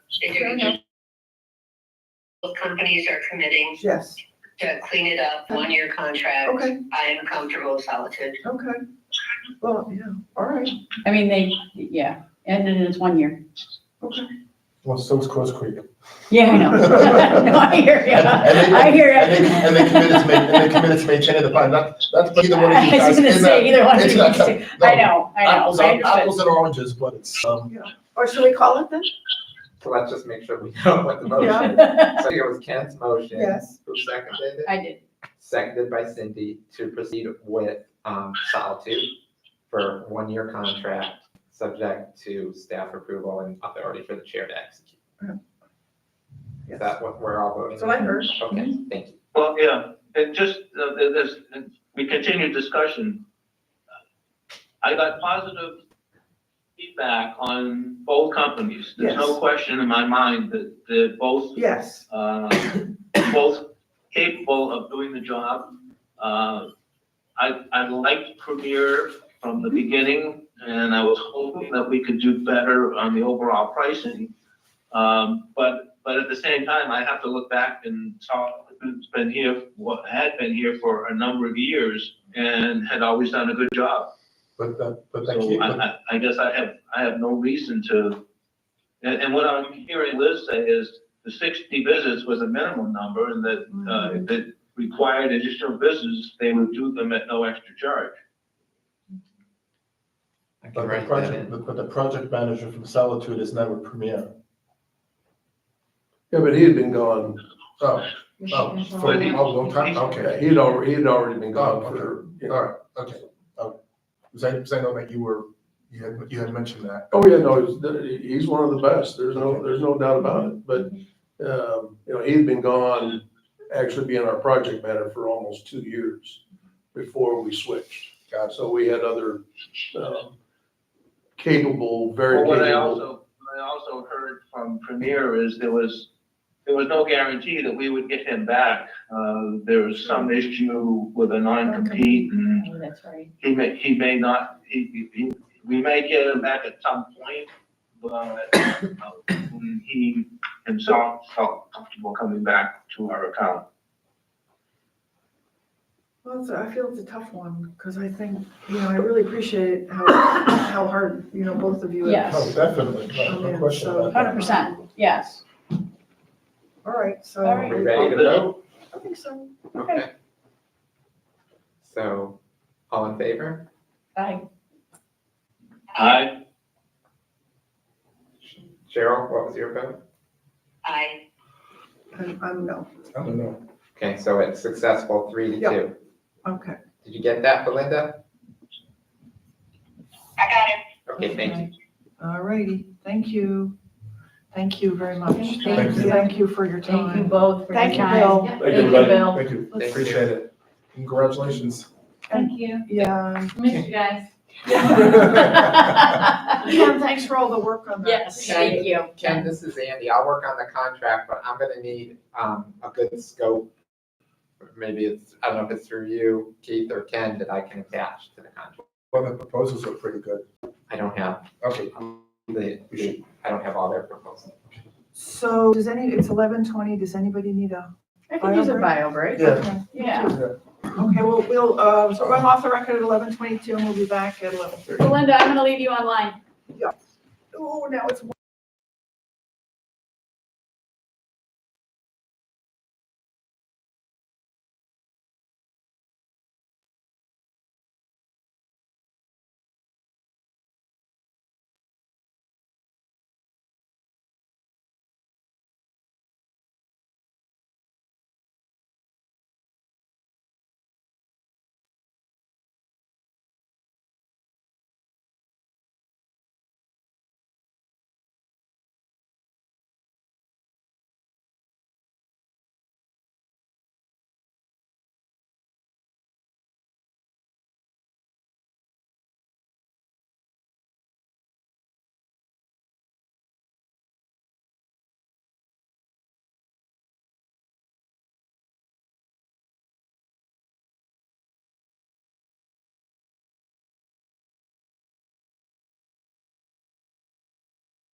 back on the record? Are we back on the record? Yeah. Yep. At 11:31 a.m. So the next item up is, the River Club rules and regulations. Well, I had just one other thing Oh. for Stephen, Tim mentioned it. Oh, okay. The chef's has been looking for a new pantry table for months. Okay. And months and months. It's not working, he keeps throwing out food. He finally found one, we're ready to go on it, and then Kelso decides he wants to start looking at a different one last week. We don't know where it is. The one he's looking for is like twice as expensive, he's hoping to go negotiate that, we don't know where we are, we're back to square one. Okay. Nothing's being done. We need a pantry table, for all the amount of money that we've thrown out in food, we could have bought the new one, the more expensive one at this point. But we're again, things just keep falling. Yeah. And get put, I'll follow up with it Yeah. right after the meeting. we need a decision. Okay. That's the same thing that's happening with the panels from the TRX too, Steve. Is we had them through somebody and then he decided he was them cheaper and now he can't get a follow-up. Plus this guy that I saw the one invoice on, it includes sales tax. Yeah, he said he was trying to get that He was taken trying to get off. that taken off, but Yeah. I have not heard anything from it. And at this point, is the savings worth it? Since it's going against reserves anyways, we could have had a We more. just needed to get it. Yeah. Okay. Yeah. So on the rules, I think this is a simple 15-second item. There was one addition at the end of number 17 of the pool. So the pool rule number 17 had read, night swimming is prohibited, no swimming, period, no swimming from a half hour before sunset until a half hour after sunrise. And I underlined those two words so it was clearer. And maybe we're throwing that per the Florida Department of Water Health. It's actually administrative code provision, but Or whatever it is, maybe you should put that in there, so it's not, so people can't say, well, it's not our rule, Well, no, that's only true if we don't have lighting. if you don't have, right, So I wouldn't go there myself, because I think all the rules on here are per code, Yes. almost all of them. Yes. Okay. Except for, because then people say, well, then put in lighting. Because we've been down that road before. Yeah. Well, you can't put lighting into the pool. No, but you have to be It's able to expensive. read within a certain, it's expensive. it is expensive and Yeah. you attract all kinds of problems. Yes. So anyway, the second sentence in number 17 would be, pool gates will remain locked with no access to the pools or spa between 9 p.m. and 7:25 a.m. Are you okay with that? Perfect. Thank you very much for adding So that. can we Sure you just? didn't want to go 7:20? Let's not go back there, Pete. I'd like that extra 10 minutes. Okay, so can we? We're good. It's just a motion. You need to a motion. approve Okay. Okay. The revised, pool rule number 17 as stated. Okay, what he said, That's your motion, That's my Madam motion. Chair. yes. Okay. Second. Second. All those in favor? Aye. Say aye. Aye. Aye. Aye. Okay. Done. Okay, and then I will, get the change made along with changing the footer. And I'll get it to you, Stephen and Kelso, and then also to Belinda and Andy. Great. So that we all, actually, I'll send it to everybody so we all have the latest. And then we'll just ask if Stephanie can push that up onto the website. I think we might also need to communicate that somehow to the residents, but I can talk to Kelso about that. Okay. Right, all right. Sorry, I'm just doing two things at once, which for me these Only days two? is hard. Okay, so next thing, review of pool equipment estimate behind tab 4. So, are you gonna cover this or I'm not sure why this is in here. Well, because it's been sitting since May, and it's equipment stuff that should have been taken care of that was just never addressed. Haven't we approved this? Not all of it, no. Well, there's one big item on here, Okay. right? Yeah, And it's. the work's still not done. But there's a big item for, 5,600. So this is the Hayward pump. Yeah. For the lap pool, Mhm. which would be a reserve item. Yeah. So everything else on here to me looks probably, is it operational? What is the 500, add bypass to heater for No. summer shutdown? So, all right, so that would be Timer, right, little stuff. 6,100, and then what's the Mm-hmm. total of what's left? There's 6,100 timer, so Timers. 6,500. Is that right? So should we do a not to exceed 7,000? Yeah, Okay, And this would be, so to do the remaining items on the pool equipment, this would be charged against River Club reserves, not to exceed $7,000. I second that. And we don't need an agreement because I this don't is with think so. existing. Brent's vendor. your vendor. Okay, so all those in favor? I, aye. Aye. Aye. Okay, all right, that was easy. Okay. Okay. Next thing is, I wanted to give you guys an update on, and you've already heard a little bit from Stephen, I appreciate that, on update on the transition. So it sounds like you guys, Stephen, have agreed, you guys have a timetable that you're both working Yeah, on. so we have a full timeline and we have a spreadsheet checklist and stuff. Okay, great. Which we'll ultimately share with Hampton and stuff and make sure that Okay. we're both on the same page, so. Okay, that's great. I guess there's a couple other things I just wanted to share with you in a conversation I had with Justin Kuhn from Hampton. And Stephen, you may know about this, that they actually get access to Jonas, Hampton does, so they'll be able to see what we have, what we work with, I guess, so they can think about how, maybe address, because I know we had one difficulty that had been mentioned in the public comment about bookings. So anyway, Hampton will be able to have a look at that. I'm gonna have a standing item on each of the board meeting agendas for transition. If we don't use it, we don't. And then let's see, a couple other things. So I talked to the Hampton guys about, how they're gonna work once they're here, and when they're here as a group, they tend to work around a table. So I'm gonna suggest that I think the only space we can contemplate using, and it's a question for you, Keith, is that if we put, I think it's Laura's desk in your office, we'd have to do some jiggering around, but freeing up that space for them and putting a round table in there, we'd have to do some jiggering, but I think having them work out in the dining room or one of the meeting rooms just isn't gonna work, because there's meetings going on all the time, or cards, and I think they need to have a space. Cool. So I'll work with you on that. Good. I did ask Hampton if they need to weigh in at all, or would like to weigh in on the final budget at the budget hearing, and they said they don't need to, that they'll work with what they have. And then two other quick things.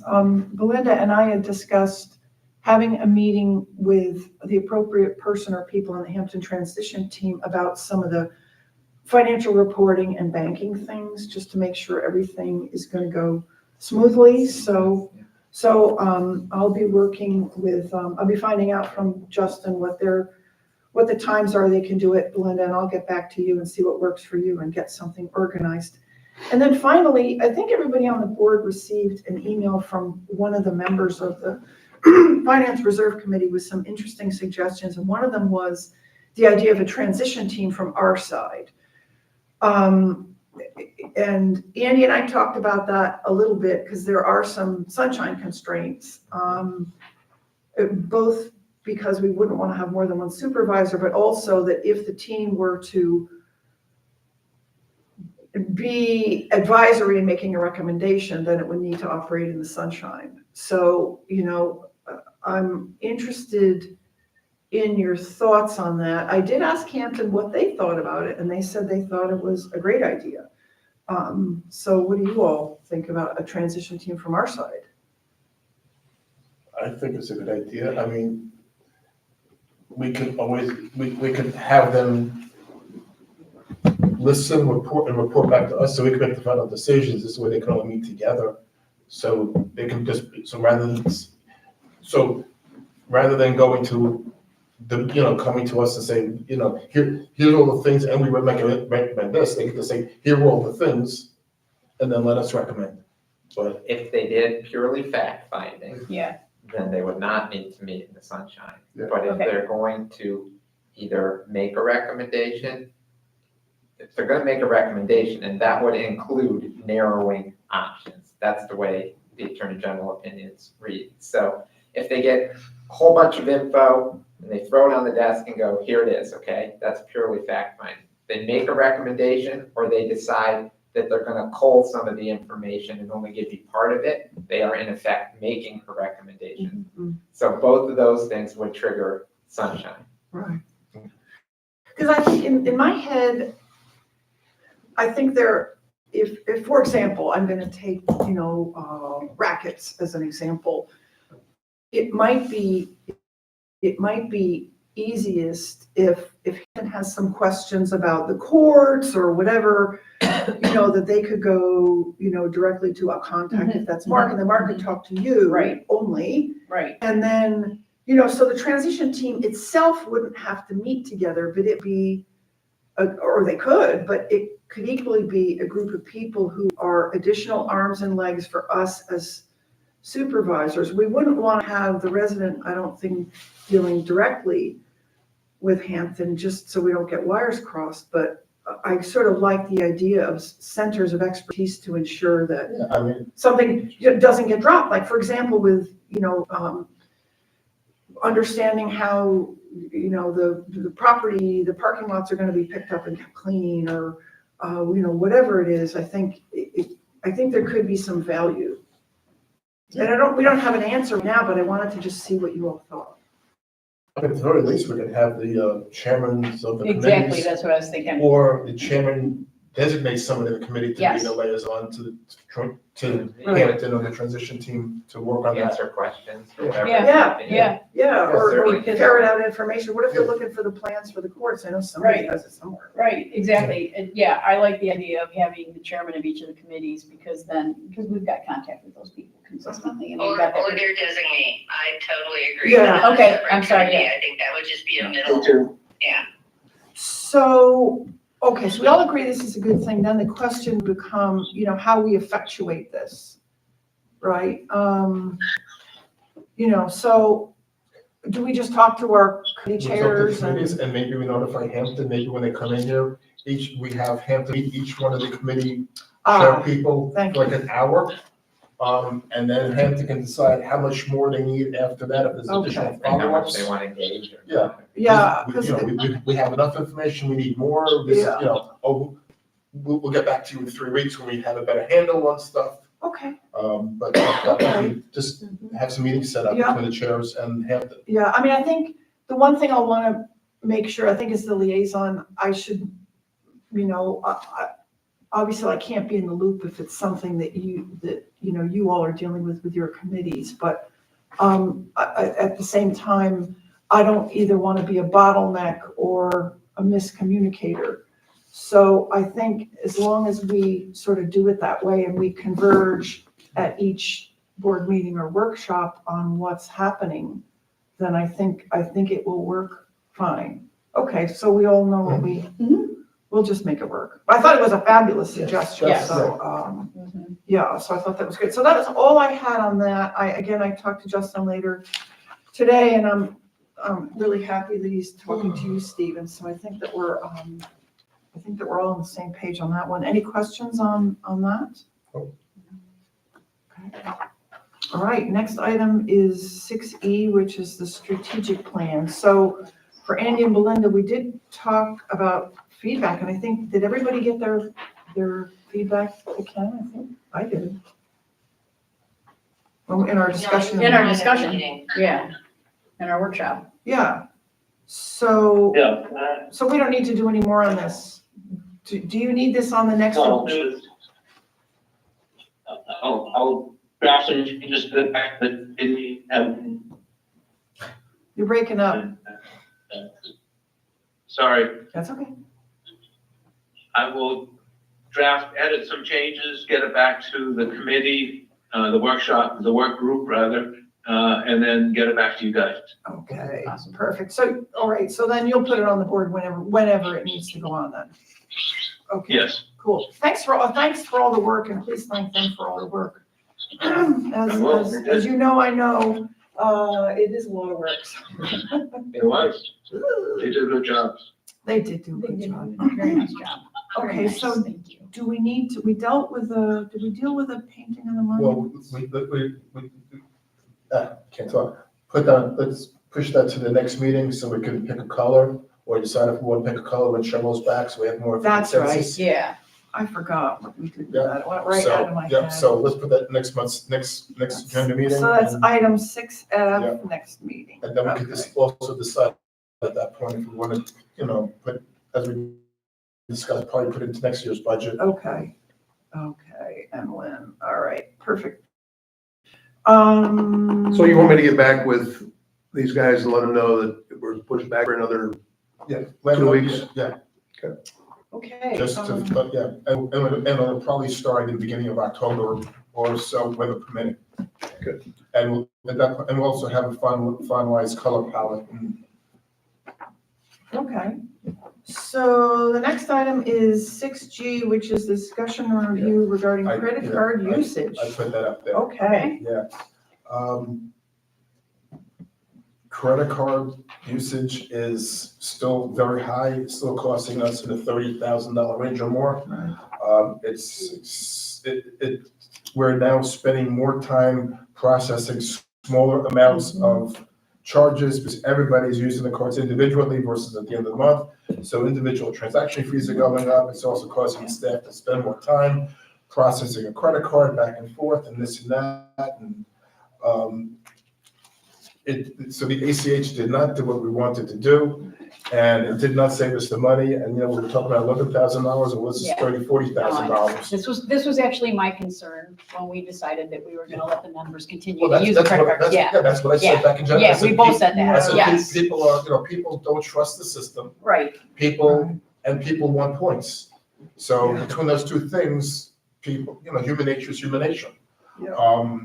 So I want to, either we charge people a fee to use it, or we don't take them at all, but we can't not take them at all, because some people don't. no, I charge the fee, but I the would say- question is, when do we start? October.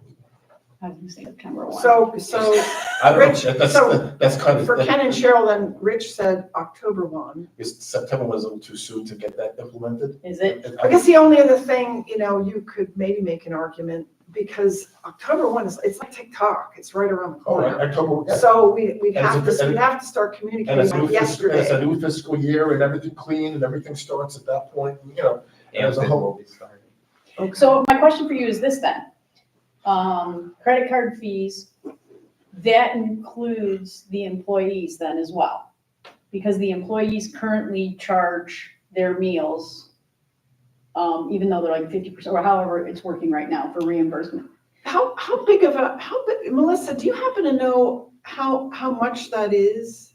Like a dollar wise? It's probably a tiny number, isn't it? Yeah, it's gonna be a small number because you're talking like $3-4 a meal. Right. So. That's why I'm asking. Yeah, but the option is, they have to use a credit card. You know what, for to settle for that. employees. You say no.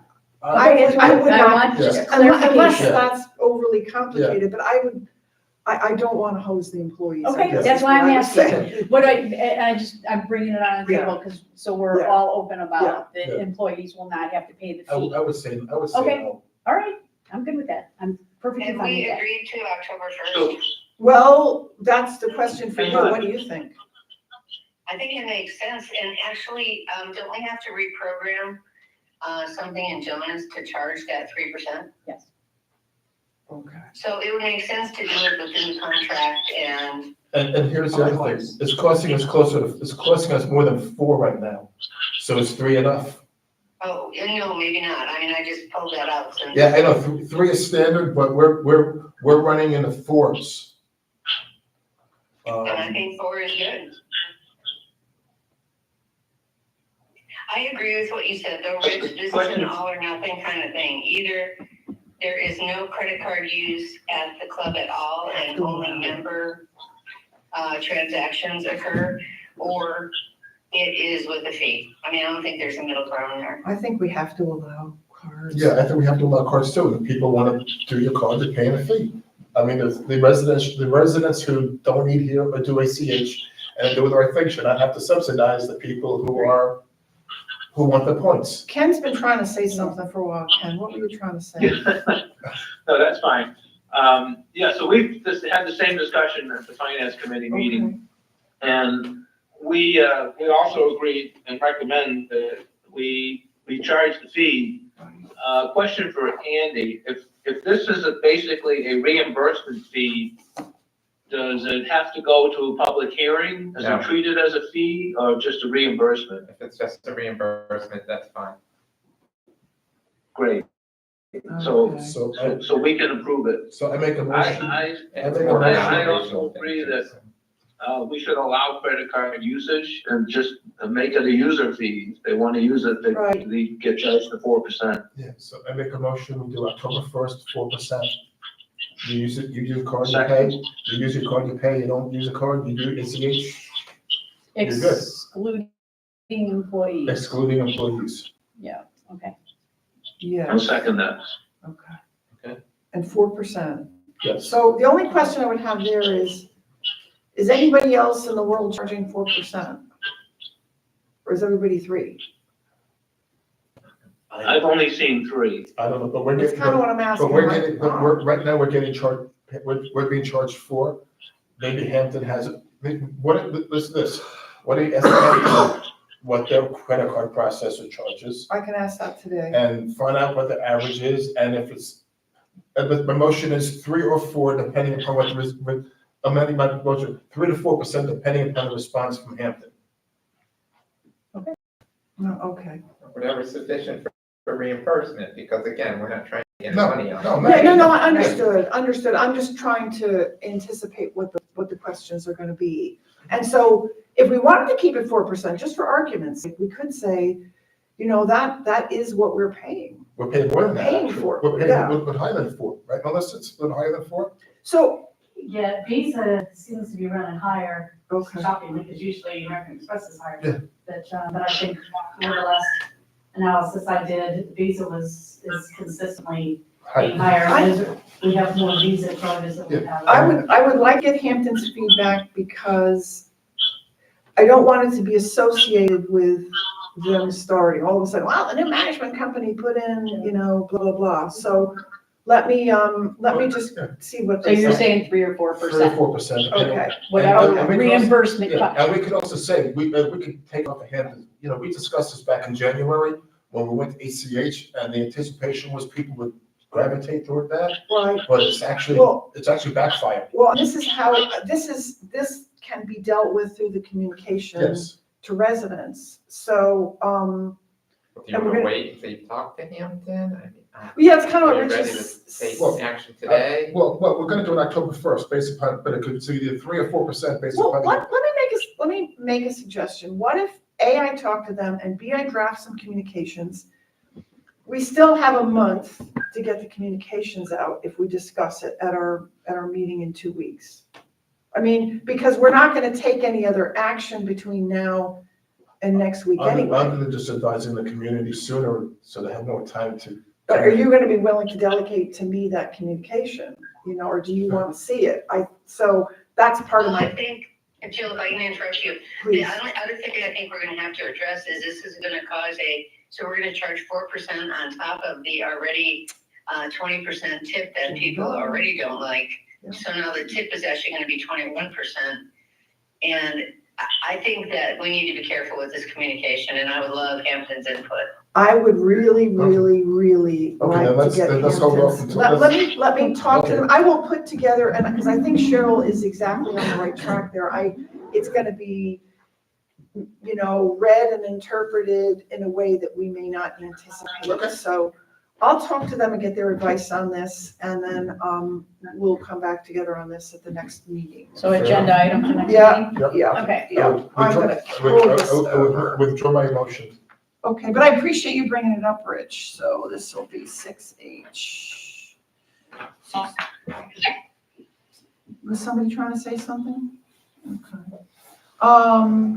Now we're on to 6I. which is discussion of cleaning and or sealing of pool and or driveway pavers. We get this one. H. That's the HVAC. Oh, shoot, I'm sorry. That's because I misnumbered it. So, Yeah. we don't know what happened with Aqua. They are not responding to us as well. They don't officially want to work here. Okay. I've heard rumor as to why it doesn't, which is contrary to the story that they told us, but neither here nor there. So the facilities committee looked at several other vendors. This vendor that they've chosen is reasonably priced. They understand our systems. More importantly, Juliet, who's one of our members, is actually has a business relationship and knows the president of this. So service-wise, if there's issues, we have a little extra juice. Okay. And they were also the least expensive out of the ones that we looked at. So all told, we thought it was a very good direction to go. So I make a motion that we have these people come in and take care of our maintenance. Okay, I'll second it. You want me to review this, or I don't even know how much it is? Yeah, it's It's like 600? 69.56? Yeah, less than $7,000 a year. Do you Yeah, need that's to, it, do you need to generate a contract for them? I might be able to just review this and do some sort of addendum or something. Okay. So subject All right, to so subject to Andy's whatever, review of. Got it. whatever's Okay. needed. Cool. Okay. Understood. Okay, so can we call it? Okay, all in favor, please say aye. Aye. Aye. You there, Ken? Yeah, I was an aye. Oh, you were a silent aye.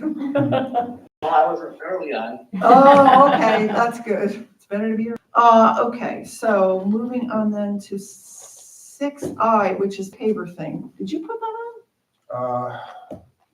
I think Tim did, but there's nothing here, so we can bring it up next, bring it up the next meeting to vote on it, because we didn't get this thing. So Dave from Signature gave us a quote, just so you can think about it, to do cleaning and paver, the cleaning of the pavers in all around the pool and in the front of the river. And then he just gave us on Saturday a repair quote. I think it's like $15,000. We can get all the pavers cleaned, sealed, and the dips or whatever filled in. Is that in the tiki bar as well? Yeah, It's the entire the pool, entire pool. This is And the then- driveway. and then the driveway. And the driveway. And You know, all the pavers in the driveway. I thought it was like $11,000 or something like that. I thought it was incredibly cheap. He went back and confirmed it. I said, okay, fine, if you're gonna do that, and, he's gonna use Immaculate to assist or do part of it or whatever. Okay. But he's gonna supervise, and if Immaculate falls down, he does it himself. I said, as long as it gets done. So my question for you is this, I had heard rumors and that the pavers were so bad on the pool deck. That's what, okay, Dave originally said Yes. that comment. Okay, They're starting to show somewhere. yes, But I actually met one of the other paving companies by accident when they were out here looking. uh-huh, And they actually are a company that installs pavers. uh-huh. And they said, no, you're fine. Okay, They said okay, you're so good. we're not in a situation where we're gonna clean and No, seal and no, then, no, okay. no. They said Okay, great. you have many more, they said if you seal it now, you have many more, a bunch more years out of it. So they said, definitely do it. You're not wasting your money for now. And then Dave and Immaculate are confident that they'll be able to get those tar stains off.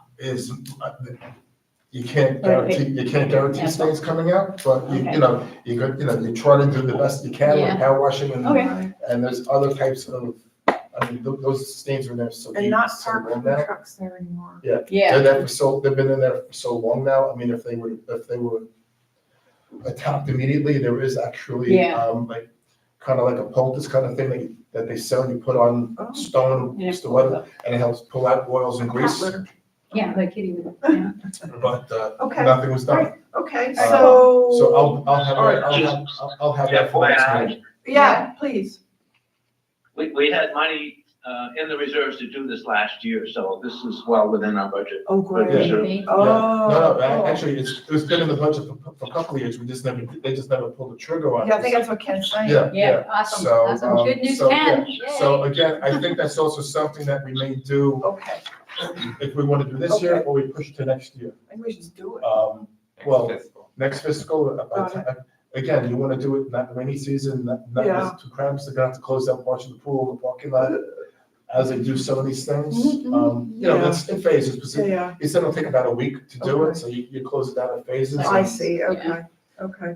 And like Monday, Tuesday, you do the front entrance, you do the I by see, the got tiki it, bar. So got then it. Wednesday, people Right. can make it to the tiki bar, but Sounds like a lot of traffic management, better you than me. Yep. Okay, so the next item is 7A, which is the consideration of the minutes of the Board of Supervisors meetings held on July 14 and July 28th behind tab 6. Are there any changes? I have one change from the July 14th meeting. It's the 8th order of business. It had to do with the fact that Kelso actually wasn't doing the inventory, Nancy Spakowski was. So that's a misstatement. If we could get that fixed. Oh, that's a pool furniture you mean? That's the pool furniture, yes. And then from, let's see, July 28th, under item E, I think that's what it was, July, there was a conversation about the tennis courts, and we didn't want to regrade, but we want to call it recondition. So we don't want people thinking it's getting laser graded, it's being reconditioned. Okay. So I didn't have numbers. Oh, line numbers. Line numbers on here to reference, so it was really hard, so. Oh, okay. Yeah, so I'm trying to, Page 6, I gotta get down to the July 28th meeting. Yeah. and these did have my recommendations in already. Okay. Yeah, it's right there. Okay. It's right there.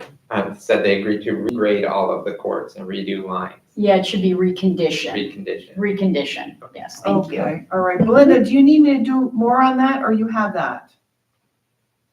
I got it. Okay, so, I'm gonna make a motion that we approve both of these I sets. got a couple of things. Oh, I'm sorry, go ahead, Ken, I apologize. It's okay. Well, first of all, just for Belinda, maybe Zach can put in the line numbers again, so it'll be easier to do. Kind of a minor thing, in July 15th, item C, district council is spelled wrong. But in the July 28th,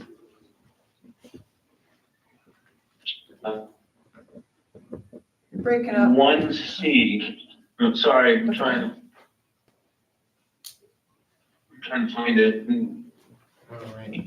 It says something about land council. I didn't understand that. Oh, it was and council, you're right, Ken, I caught that too.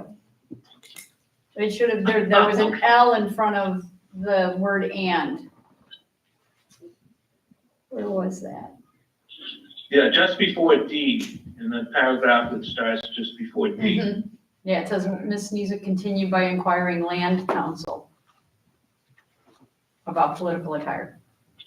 But that wouldn't read I right think you just if you took the L delete out. land council. Right, This needs to Yeah, be right, about yeah, delete it. political. yeah, Mhm. okay. Okay, anybody else with changes? And then, down in the ninth Probably was order of from ones, business, but, I'm gonna find it.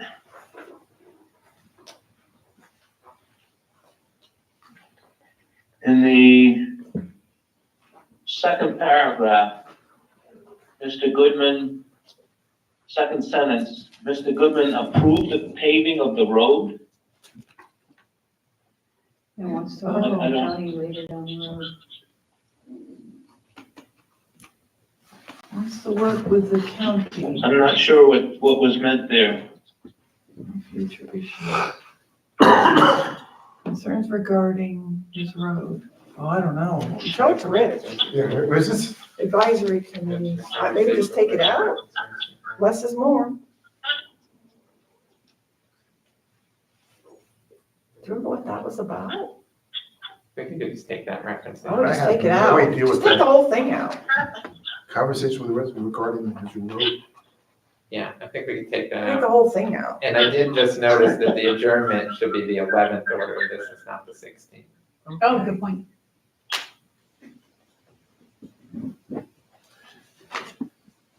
The only thing I could think of is that had to do with, Well, be on the tape, whatever. Yeah. I would The only just thing I think take it of- out. That, yeah, that, the only thing I think with roads I discussed with anybody had to do with, So not the the parking lot, was not the, I was talking about the, passing the road, road with, Laurel Road and the Neil thing. Oh, I would just take that But out. that, but that's got nothing, That's not even but the that's district not stuff. even close Yeah. to, So we'll just take that out? Yeah. Okay, Belinda, do you have all those? I do. Okay, cool, all right. Anybody else with changes? No, okay, so I'm gonna make a motion that we approve the meetings of July 14 and July 20, 2025 as amended. second, All those in favor? Aye. You were last. Congratulations. Okay, number 7, let's see, we got that, consent items, we didn't have any, did we? No consent items. Any advisory committee liaison reports? I kind of put them on the tail. Okay, yep, I think we're good. Good. Okay. Supervisor requests or comments? Anybody? Actually, I guess mine would fall under a committee report, but we talked about the investments, the Dana investments. Yeah, And it was pointed out that there was like $2.6 million in treasuries. And we questioned why so much was sitting in treasuries as opposed to something also short term, but with higher yields. And in talking to Dave Mazza, he said he was instructed to keep the $1 million of hurricane funds in that account, or to have it completely liquid, and another 1.6 million in operating funds. He agreed that some of that money could be put into something that with a 30, 60, 90-day kind of term, but with higher yields. So Jill, maybe you want to talk to him about that? okay, I will. Okay, I don't know what the delta's gonna be, probably, 10 basis points or something, but I'll call Dave about that. Well, even the hurricane funds, obviously, we're gonna need a few $100,000 for the Laurel Road work that's going on now, Yeah. but the remainder, 700, could be put something longer term, higher Okay, yield. yep, okay, I will, I'll give him a call See on what he that. thinks. Okay, all right, do you want me to, I guess I could just report back at the next board meeting, or I can get back to Jerry or whoever the chair is, Mark. Mark, yeah, Okay, I'll let Mark know. Okay, thank you. okay, yep, no problem, I appreciate it. Okay, anybody else? Rich is thinking about it. Cheryl? Nope. No, Cheryl? Oh, sorry, I was on mute, no. Okay. I did our Okay, landscape. so unless somebody has something else, I'd be looking for a motion to adjourn at 12:09. I make a motion to adjourn. I'll second. All in favor? Aye. Aye. Okay, bye. Have a good day. Bye, Belinda. Thank you, anytime, see you, bye. Thank you, bye-bye. Thank you.